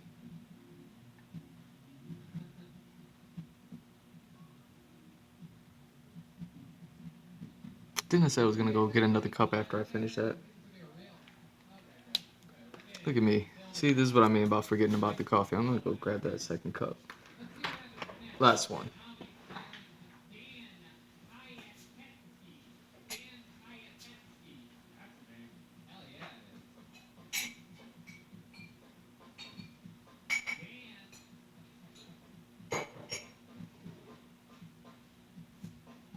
Dan Payetetsky coming down the stairway. This is very good. This new system is working. How about a hand for Dan Tones, everybody? Allowing live shows to bring this man down. There he is. Here he is. One more time. Dan Payetetsky. Hell yeah, dude. When I was going through puberty last night, one of my favorite things to do was to measure my penis. Right? Like every 3 months roughly, I would measure. I can hear you guys pulling out right now. Let me explain something to the listeners. Every single guy in this room has done it before. Okay, like every 3 months, we would all measure my penis, right? And you're probably thinking like, too often, why every 3 months? I didn't do it the normal way, right? Like I didn't use a tape measure or a meter stick, Instead, I used my penis, dude, as the unit of measure to measure other things. And that might seem a little crazier, but how else have I known that my dad's pillow is exactly 9 dicks long, right? Found that out one day when he went out for a glass of gelato. Measured everything. My brother's toothbrush, about a dick and a half. Our living room television, that was a 17-dick TV, yeah. I remember, this was middle school, dude. And my friend Kevin was like, Dan, I guarantee I have a bigger penis than you, right? And he did, dude. He had a 2-dick penis. It was wild, yeah. All right, I'm down. Hello. Thank you. There it is. Dan Payetetsky. Am I saying that right? You did, yeah. Payetetsky. Yeah. All right. Well, welcome to the show, Dan. So let's just answer the question on everybody's mind. How big is your dick? Well, it's about one big penis. It's, I like a one big penis. Thank you. Yeah, pretty good joke. I don't know. League average. League average. Probably the same as yours. Probably not. We found out recently Michael Laris saw your dick. Oh, yeah, bring it on. I don't like to brag about my obnoxiously long penis. It's ridiculous. No one needs. It's not good for comedy. People like to think that the comedian has a nice, small, insecure dick, and that's exactly what I want you Like a guys to snow believe. cloud. I was at your show at Vulcan the other night. Someone said you have little big energy. I remember that. Oh, that's right. Yeah. And And you then, educated and me. then what happened to that lady afterwards? You her actually, soul? or the soul. Yeah, I her remember. soul was taken from her. That's absolutely right. Just for the record, no one gets away with anything like that. So Dan Payetetsky, how long you been doing stand up? About 4 or 5 years, 4.5 years. 5 years. Absolutely. Hell yeah. And all here in Austin, Texas? No, I've been in Chicago for 2, New York for 2, and then here. Awesome. What made you move to Austin? Seemed like right place, right time. Ron White Did lives here. Ron- Ron White lives here. Ron convinced you yeah, to? yeah. We were on the phone, yeah. No, I don't know. It seems like the right place, right time. Right, right. You guys 40 plus here by this time next year. I'd be fine. Absolutely. No, I completely agree with you. You're like one of those GameStop guys. You got everything to get was good. There's going to be a massive comedy hub. So Dan, what else? What do you do for work? I work at a tech company. I do computer things. What do you do on the computer? I work at a fitness app. I help women get into yoga classes. Okay. Yeah, they book yoga classes through the company. Okay. Yeah. How do you find these women? Well, I do. I reach out one by one. No, it's just like it's called product management. I work with a team of engineers, and we make. These women just crapping Yeah, on you yeah. right now. Everyone's They're like, I love Soul Cycle. This is hilarious. I didn't even say. What do you do for fun, Dan? You seem like a little bit of a stiff to me. So Well, here's the thing. I'm feeling stiff right now. Yeah, but I'm. Uh-oh. We'll have to measure something. Is that? Yeah. Nice. No.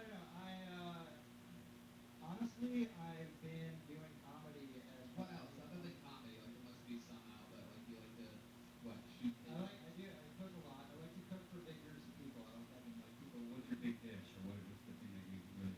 My big dish. Well, or an average size dish? hell yeah. Hell yeah. I like making steak, man. I made crab salad today the other day. Oh, okay. Last guy that was on had crabs as well. Yeah. Nice. This is a snoozer, isn't it?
mean, we're just sitting on stage and you Stop got no making little fun beat. of my giant dick. It's really Come on, insulting.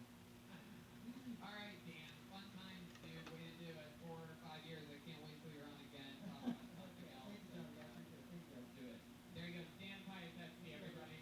He's on social media at Dan P Comedy. Hell yeah. All right, here's Zach Bogus. For those of you that love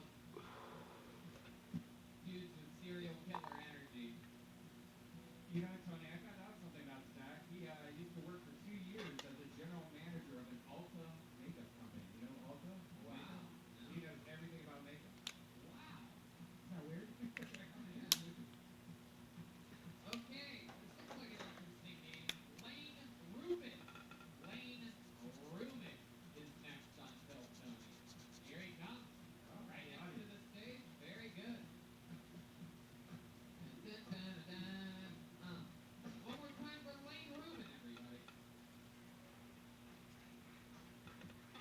I was watching football the other day, at least a month ago, and I noticed that one of the punters was using one of those playbook wristbands, and I thought it was weird because you're on the field for like a minute the whole game. What could you possibly need to remember in a minute? I think my dog's addicted to mushrooms. I think he's paying my cat to knock him off the bookshelf. I'm pretty sure he's paying my cat. I don't know how my cat's doing on these sweaters. My cat's all and my dog's done so many mushrooms, he's starting to get really philosophical. Like he's teaching himself new tricks, and he's getting really snobby about old tricks. Like the other day I went to shake, and he goes, "You know there's a gold pandemic right now, right?"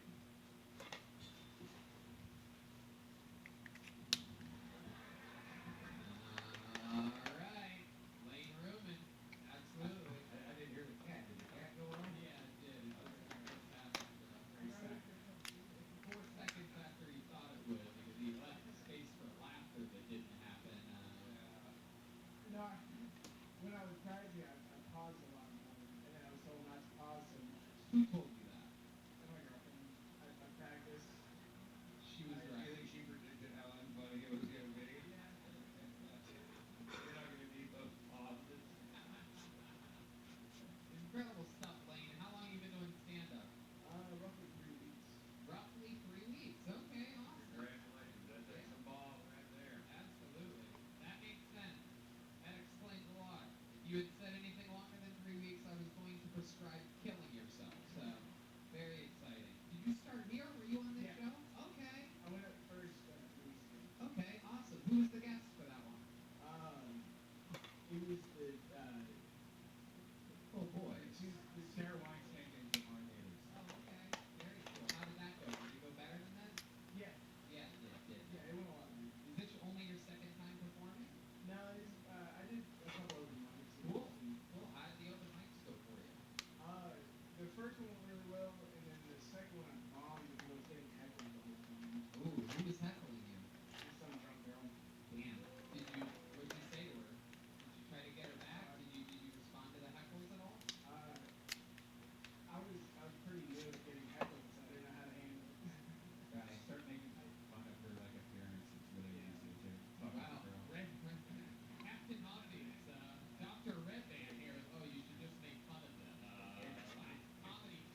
Okay. that you were on, and Let's see. you What might what find else? interesting. You thought about that in the past 3 weeks? Well, something that happened in the last 3 weeks was I got bit by a dog on my face. Was it one of your own dogs? No, it was at work. Where do you work? I'm a dog groomer. You're a dog groomer. Okay. What made it bite your face? Didn't like the haircut you gave it? No, he was the owner didn't tell us that it bit, and I was trying to pick it up, and it left at my face. Wow, that's awesome. You get locked lips with it or anything? A short minute. Wow. Was it a Jewish dog? It, Okie dokie. Really, any second now, this episode's gonna start. I promise. Pretty incredible. So that's fun. Lane, what's your girlfriend like? What does she do? she's also a dog groomer. Wow, two dog We groomers. also discussed last night. Okay. All right. Okie dokie. Really, really fun stuff, Lane. Interesting. Ron, you have anything else you want to say about this show? Absolutely not. I thought the show was tired, but 2 or 3 weeks been doing it. You know, that's you only do stand up if you think it's fun. So if you think it's fun, just keep going every mic you can, and see if it doesn't just come around for you. There you go. I agree. I'm Absolutely. giving it really nice. There it is. 3 weeks into his career, there he goes. It's Lane Rubin, everyone. And RUHMANN on social media. Hell yeah.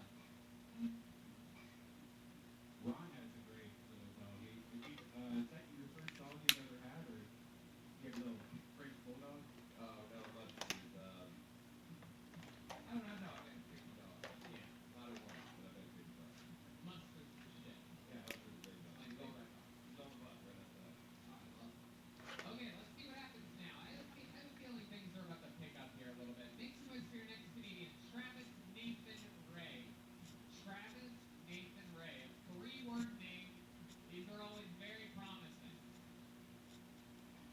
Usually either a good comedian or a future serial killer. Travis Nathan Ray. Coming from the upstairs holding station here at Anthem on 5th Street in Austin, Texas. Temperature. Hell yeah. Here we go. Make some noise for Travis Nathan Ray, everybody. People's lips are the same color as their genitals. I hate when people say that white people don't have any culture. Like this one time, I overheard this girl say, "I should have never got that dog. It's an appearance." Didn't appropriate that from anybody. I tried to teach myself how to weak my own butthole. You know, like the strippers do. But ended up just farting on them.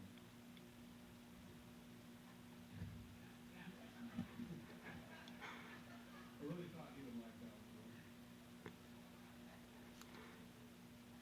I'm wearing skinny jeans for some reason, and there's like this seam up the middle, you know? Like when you go to sit down, it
Damn, over 3 hours now. Ooh, this is at your network internet truck, and you're like, this price is not matching up correctly. I'm gonna fix this right now. I've never written a joke about this shit ever, and you're gonna bring this up now. Like, It's time to start writing jokes about this shit. so, I found out my wife cheated on me with like a whole. Wait, you were married. I was married. Found out my wife cheated on me with like a whole mess of dudes. How did you find out? Okay, I was. Red Band. When I ask a question, if you just let them answer, the show moves on. If you just say disgusting shit after every question, it gets like a little bit. Then I have to ask again. Go ahead. So I discovered I was looking through my VA benefits trying to get disability for obvious reasons, and I found when you're overseas, if your wife goes to the hospital, they put it on your records. While I was in Iraq, she went to get a Plan B pill. Oh.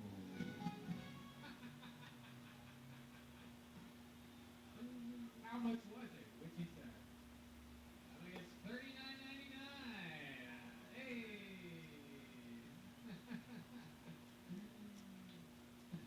Bum, bum, bum. Damn. Yeah, she got the Plan B pill, and I went to confront her about her cheating, and she opened up to me about a different dude she cheated with. Not the dude with the Plan B dude. No. Oh my God. You're in Iraq dealing with IEDs, and she's here dealing with IUDs. It's incredible. Again, that was really, really That was good. a really good You can't make these things up. There's no one that has like you can't just have from error to be able to do an IUD joke like that. But I get it. There's a lot of initials there, a lot of math to be done on a Monday night. So I don't blame you guys for that. So do you know like who the guys were, like, or like were they white guys or? We have a really interesting question. Red Man wants to know if it's his worst nightmare as well. No, actually, it's funny that you would ask that because we were in Japan at the time, and it was all Japanese dudes. What? She cheated on you with Japanese dudes? My God, you must have like a four-dick toothbrush or something like that. I'm not exactly sure how it works. That's not really cheating because it doesn't really go inside, right? By the way, that's like the opposite of being cheated on by a black man. You come home, the apartment's cleaner, everything's nicer, like it's like the vagina's tighter than it was Yeah, I before. would actually allow that. I didn't say I was mad about it. Right. That is the only acceptable answer. Absolutely. My God. All Japanese guys. You guys were living in Japan while you were in Iraq? Yeah, we lived in Japan for like 3 years. I was deployed to Iraq for a while out of Japan. Uh-huh. This came out. I was with her for 13 years. The final total, once she was telling me every story, the next story, the next story, Oh it my was God. it was over 30 people. Oh my God. Jesus. All Japanese. 13? Well, no, we came back to the States, and she She let me kept her going. some Americans. Oh yeah. Okay. So she got some Americans on this list of So to bring the story back, I found out about all the cheating. And you decided to fuck your buddy's wife. All right. All right. All right. Did she make any money? Elliot, John D's with a question. Did she make any money? No, man. I worked the whole time. She went to school. She went to work. Oh my God. What did she go to school for? Learning Japanese? Damn. I suppose 33 dudes. No, the real fucking answer of what she went to school for is way funnier. But it's to do with hair. She went to do And it hair. cost us 10 grand because she didn't want to go to a regular hair school. She had to go to some other prestigious hair school. Guess what she does now? What? Not cut hair. Oh my God. Oh my God. Yeah. What did she do? Let me guess. A hostess at a Japanese restaurant?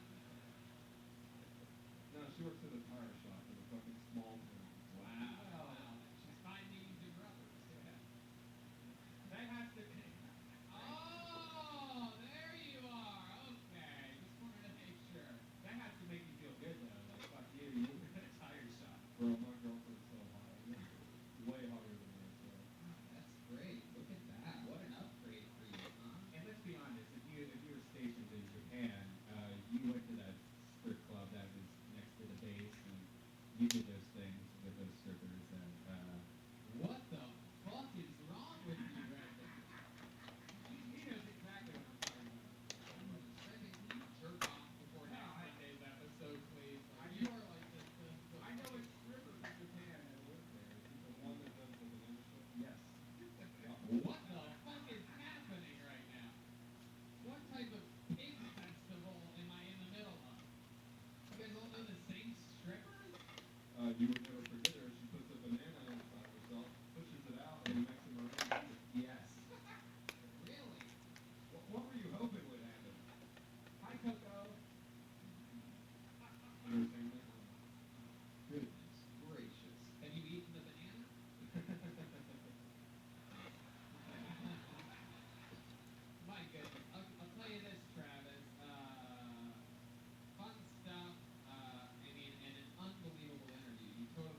To me, lesbians and vegans are the same shit. Y'all both looking for replacements for real meat.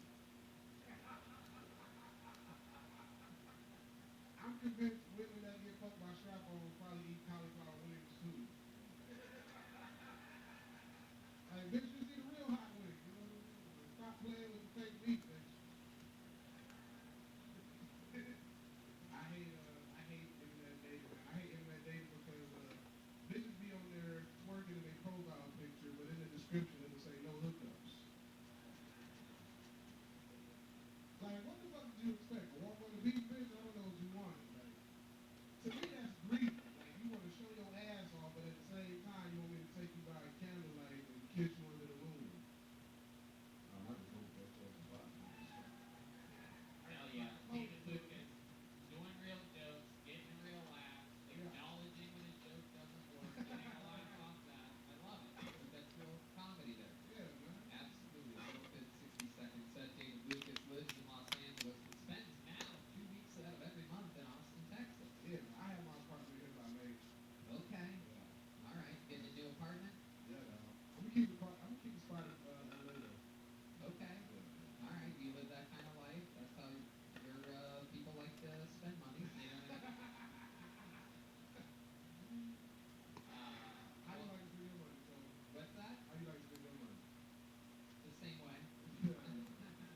I was born and raised in an all-black neighborhood, so I like to stay close to my roots. You know? Tony's blacker than me. His first car was like a Crown Victoria.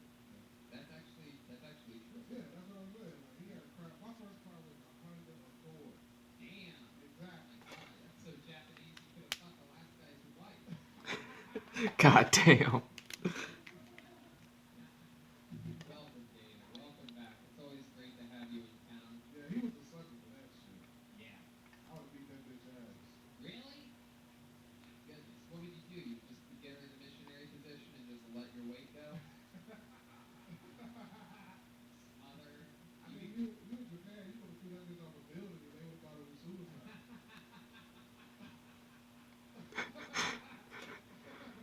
David Lucas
Wait a second. Turn on the speakerphone and I'll get to everyone to hear it. He got Android over here. It's Android. Okay. Hold on. All right, well, David, amazing set as always. Always so much fun. A real professional, showing how 60 seconds is done. There he is, the great David Lucas, everybody. He writes and performs a brand new minute every single week. What? Yeah, stay in Texas. There you go. There's the head of Austin tourism right there. Sorry, man. I have to check on something. The guy's got children back in Los Angeles, sir. Let him go see his kids every once in a while. All right. Onesie. Okay. Corey Wolf. Corey Wolf is next on Kill Time. How about a hand for the band, everybody? Come on. Yeah. Out here just killing it. All right, never mind. Who knows what can happen? Hopes and dreams on the line. Here Oh hell yeah, this picture is coming together. This looks like a destroyed city for sure. decided today that they would sign up. Never know what's going to happen. Corey Wolf on the way to the stage.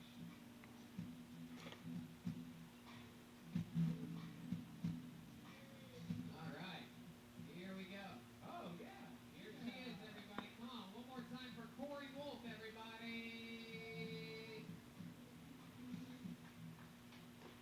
Everybody? Do you think I was a man? I get that a lot.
do you end up with these people? They're funny. I mean, They're sometimes funny? I don't know. I let the devil in my house. What can I say? What do you do for work? Well, they're not that funny. They're, I guess it's like, What do you do for a living? I'm currently unemployed, and like, why am I gonna quit that? It's pretty awesome. What did you do for work before you were unemployed? Well, I work for Burning Man.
Spotify as well.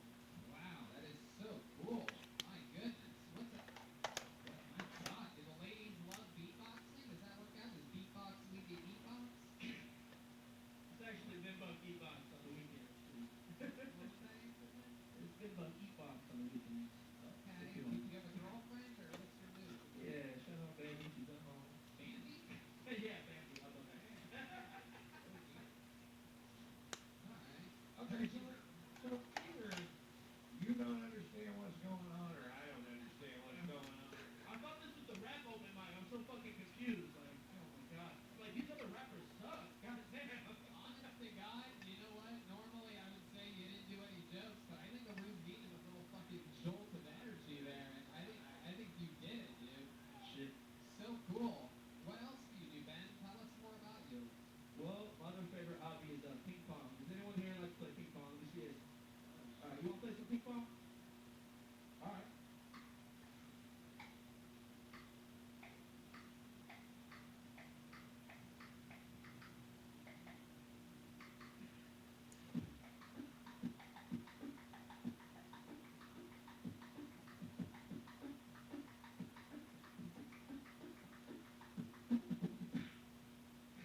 Wow.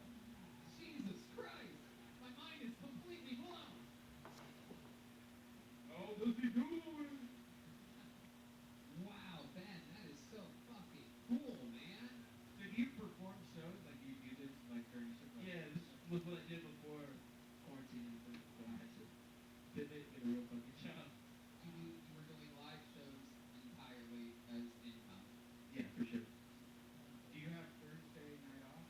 Yes, I do. I would love to have you open up the show as well. Oh man, I really appreciate that, man. Thank you, thank you. Wow, look at that. Ben, tough. Getting a little gig. And now that we know what he does, maybe every once in a while you can come up fucking, if you ever need a jolt of energy, I'll just bring you up here and fucking shock the audience. Hell yeah, thank you. I saw the band. I've never seen out of all whatever we've done here, 10, 12, whatever episodes. I got to say, I looked over when you did went into the ping pong thing. I saw the excitement on John Cleese's face. It looked like it was Christmas morning over there. So cool. You actually got the band excited, which is fun to see. You waited, man. Shit. Love it, Ben. Shit. Blinded by the light. D. Madness said he almost saw something for those of you listening. Mic for D. Madness. Get one. For sure. So Ben, where'd you meet your girlfriend? Met her at the rap show actually, South by 2 years ago. Very cool. What does she do? She works for Apple. She speaks French for Canadian tech support. She sounds like a weird bit, but it's not. Perfect. Did you ever do any of your beatboxing tricks in the bedroom or anything like that? I tried. I do. Take a bigger drink.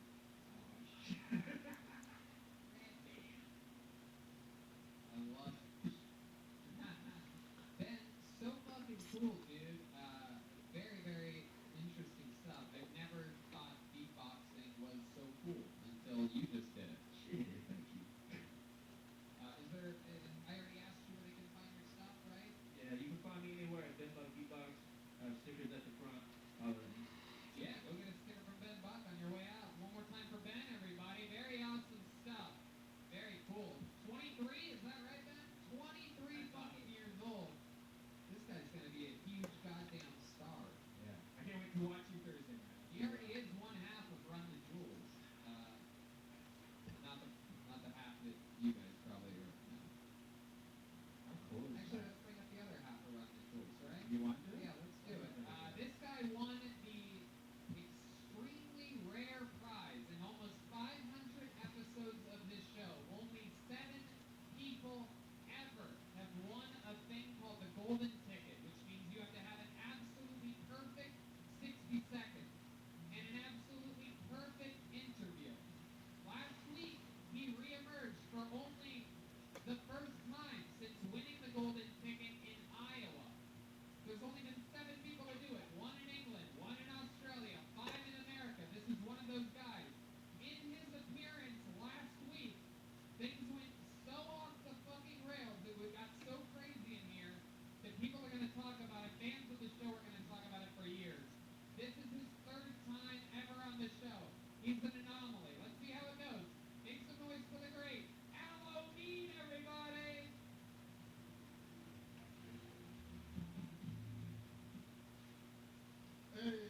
wild, Aloe. You are the first person in Kiltonian history to make a guest meet the show.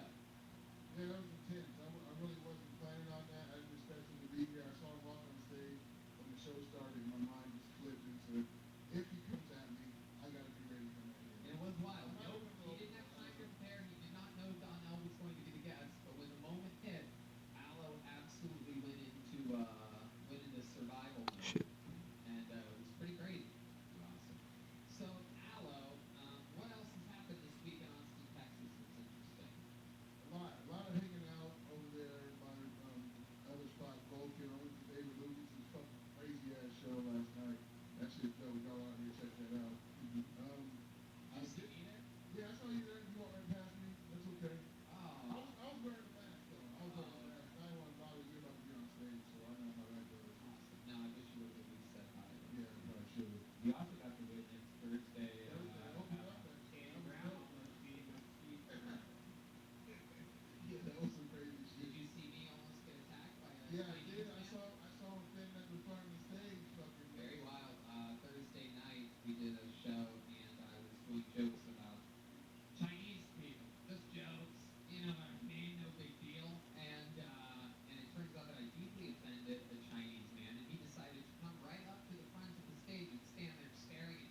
and you're like I am, that nothing's happening, this seems like a complete fucking waste of time.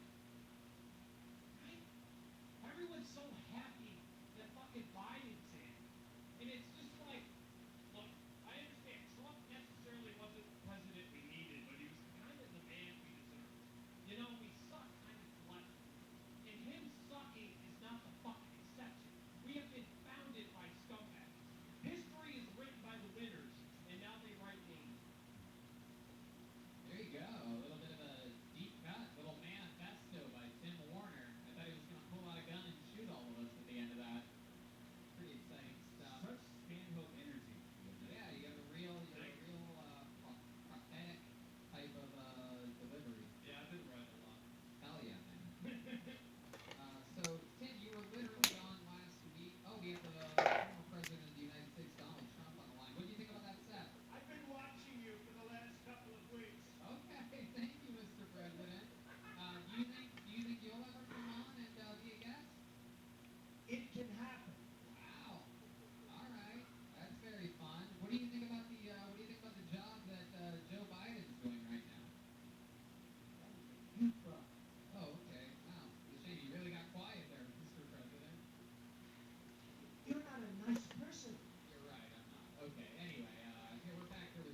mystery, but only the mystery who smoked my weed. It was me.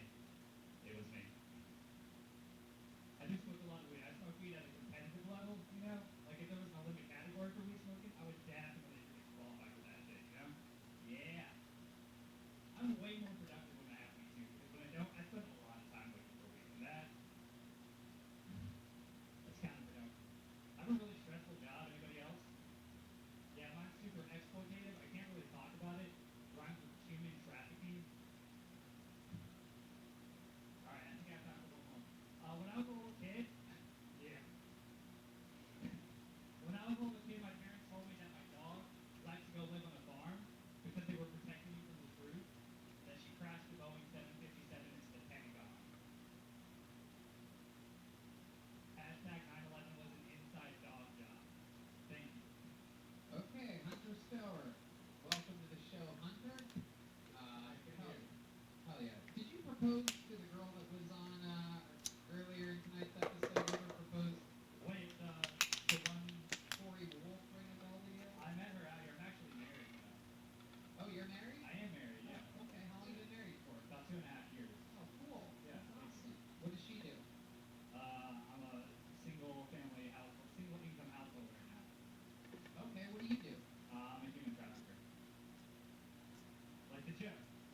This just hit a 4 hour stream. I should So be when did you getting meet? done with this soon, right? Oh, cool. We actually met on New Year's Eve. Oh, Let me I do see. remember you. That's so Yeah. cool. You offered me I mushrooms. did offer you. Yeah, I remember you now. Yeah. You were sitting underneath. He was sitting like underneath the Where table, are my and he references? really was. And he's like, "Hey man, do you want some mushrooms?" I'm like, "I'm actually good right I now." was getting pretty lit. It It was was a a good long time. drive. It was like 40 minutes drive Ah, from yeah. Brooklyn, right? Right. There we go. It was the Barrel and Ham show. It was Fredericksburg. Yeah, the Barrels and Ham show. Right? Georgetown. Georgetown. Yeah. Yeah, They sound the same to me. I was just in Here we go. Fredericksburg for the Let first me. time. My buddy Kyle took Where us are to we a at? ranch. I got to shoot So I'm guns, on one, two, and I actually cut down, six, used a seven. chainsaw for the first time in my life. Thank So you I'm very on much. picture number 8. Grew 4 chest hairs that day. For those of you counting how many chest hairs Tony had, I'm up to 9. Wow. Yeah, Nice. I love it. You do mushrooms a lot? Yeah, I did mushrooms yesterday. Not today though. Just, I mean, I just forgot. That's fun, Hunter. What do you think about Hunter, Mr. Gronway? I like it. You see, it needs a lot of stage time to look like you got something to say. And are you gonna stay here in Austin? Oh yes. Yeah. Yeah. All these guys just need a bunch of stage time. Just find a place to get on stage and stay on stage. And Austin's gonna be a great place for that in the future. I don't know why everybody runs out there and wants to be the door guy or something at the comedy store when the word is all in the Midwest. You come out here, be an opening act, do 10 shows a week. We're out there, even one show. So I think it's a good spot for you now, Kurt. Appreciate it. There you go. Absolutely. You heard it from the man himself. There it is, Hunter Stower, everybody. Stoehr on social media. I don't know. What do you think? Should we go to the bucket one more time? Guys, I don't know. That wasn't very convincing. Should we go to the bucket one more time? There we go. Let's see what happens here. That is true. So many people want to be the door guy at the comedy store. They really do. They get like 2 minutes here, 2 minutes there. And they could be like the funny bone in Columbus, Ohio, and get like 5 nights a week. It's crazy. Well, there's two schools of thought on it, right? It depends on their work ethic. Like if your work ethic and it's just a different thing. If you want to get better, I would say, if we're talking comedy science here, I would say if you want to get better at hanging, right? Networking, looking for opportunities. If you want to study the art form more, if you're in the comedy store, you can do that. If you yourself want to get better and get stage time, yes, being on the road is pretty good, but there could also be competition there. It goes both ways. I think every year it changes. Like, and you can also get a lot of spots in LA. But I agree with Ron. Right now, Austin's the place to be. Definitely over Columbus, Ohio. But a lot of people, it just depends on the person. It's weird. And when that person gets to the comedy store. Anyway, who knows? Let's see what happens here. Your final comedian out of the bucket tonight is going to go by the name of Philip Garcia. And then, and also you get stage time where you're from, and then you go to the comedy store and become a door guy. Then you sort of have like everything, right? No, you skip the whole fucking door thing. You go out in the Midwest, you're building comedy clubs, doing a half hour a night, 7 nights a fucking week, charging a place till somebody gives a fuck in California, and you go out there and skip that whole goddamn door knob thing. Absolutely. Absolutely. All right, well, Brainwashed. yeah. Because I got a career from working the door at the comedy. Oh, it's Philip Garcia. My dog just died, everybody. Yeah, every family dog that's ever died, we make sure to bury in the backyard. Anyone else? Yeah, I don't see a problem with that. But yeah, we've been renters our entire lives. And leaving a slew of dead dogs in every house we ever lived in. We have a family of 3 boys too, so there's gonna be like 2 goldfish, a turtle, and a Boston Terrier in some backyard in Austin, Texas. Archaeologists are gonna be digging that shit up and be like, what the fuck happened here? Lone Star Beer just came out with 24/7 brew. It's 2.2% alcohol. So you can enjoy the shitty taste of Lone Star all day now. What the fuck? Can't help but wonder how many step kids are getting beat half as hard though, you know. But twice as long, are we solving anything? How much are water bills and trailer parks going through the fucking roof, you know? Two birds, I'm stoned, I've been Philip Garcia. Like that's, yeah, there we go. Wow! What a performance! Unbelievable! That was My awesome. God! Perhaps one of my favorite sets that I've seen here in Austin, Yeah, Texas. That was incredible. He was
actually the person that came down to Austin to get on. Oh, you live in Dallas. I live in Fort Worth. Yeah. Okay. Yeah. Okay. Y'all are all from Fort Worth. No, is that what? No. Okay. My bad. All right. Well, how about you come back in a month? You let me know, message me on something, Okay. tell me that you get my attention, say you promised me or something like that, and instead of just signing up, we'll give you an automatic minute. I'd love to see another minute. Every single joke you do kills. Thank you. So let's just do it. That's basically everything that we could give you. Got you. It's April 2nd and April 17th, right? Yeah. It's Thursday, 8 o'clock, Vulcan. Got you. Because Okay, it's got guys, thank you. 3 gigs from doing 1 appearance on Kill Tony. Come on, make some noise for Kill Tony, everybody.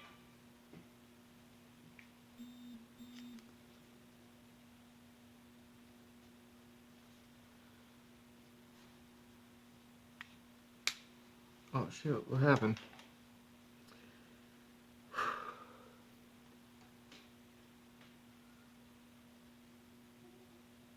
All right.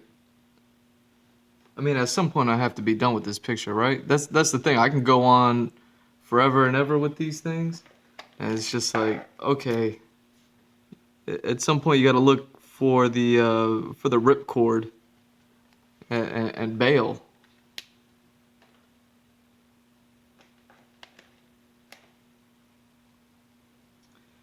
Like, what else? I don't think there's anything else for me here. I think, yeah, I think we're all set. So.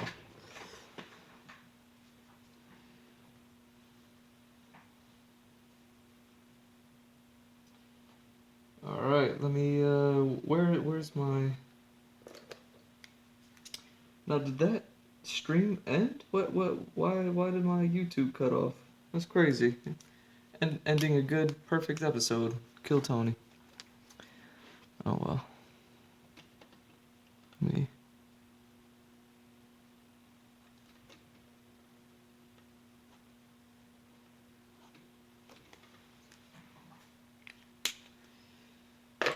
And today's 420. Oops.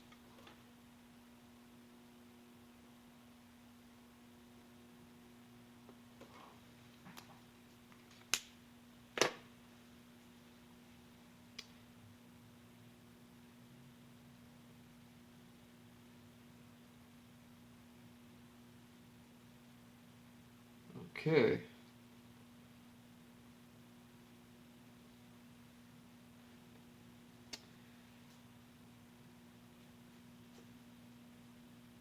Automatic minute. I'd love to see another minute. Every single joke you do kills. Thank you, guys. So let's just do it. That's basically every.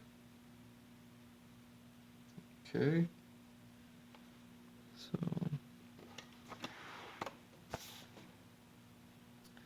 Take this picture.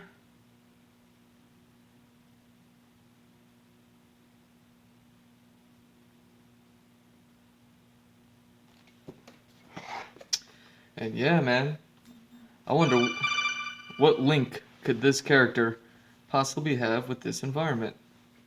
Oh well. That's gonna be it for this one. I shouldn't say that's gonna be it because we're a quarter past 4 hours. So yeah, about that. Oh, you know what? Nah, fuck it. I'll just let that be. I was gonna throw some white highlights into the water, but nah. I'll just let the water ride like that. I think I like it. You know, it makes the water look a little dead, just like the city. You know, so I'll let it match. Either way, yeah, this was a long one, and I want to thank Sarah for stopping by. Thank you, Sarah.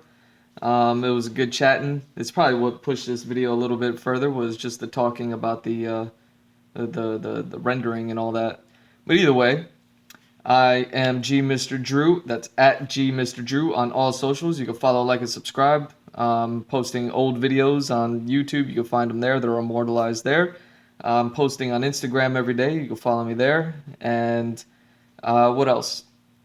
Yeah, if you're interested in hiring me for anything, you want me to do some freelance, some characters or anything like that for you, you can hire me on Fiverr. I'm on Patreon. You get commissions in both places. G Mr. Drew on both places. And check out my website if you want to see more work that I've done. That's gmrdrew.art. That's my website. And yeah, man, I want to thank everybody for watching this. This has been the Andrew Glowczewski Experience, episode 116, working on some environment concept art, doing the ruined, destroyed city. That is this one here, and really, I don't need to go back to it. It's just an overgrown city, and it's there for a reason. And yeah, that's it. I love y'all. Take care. I'll be back.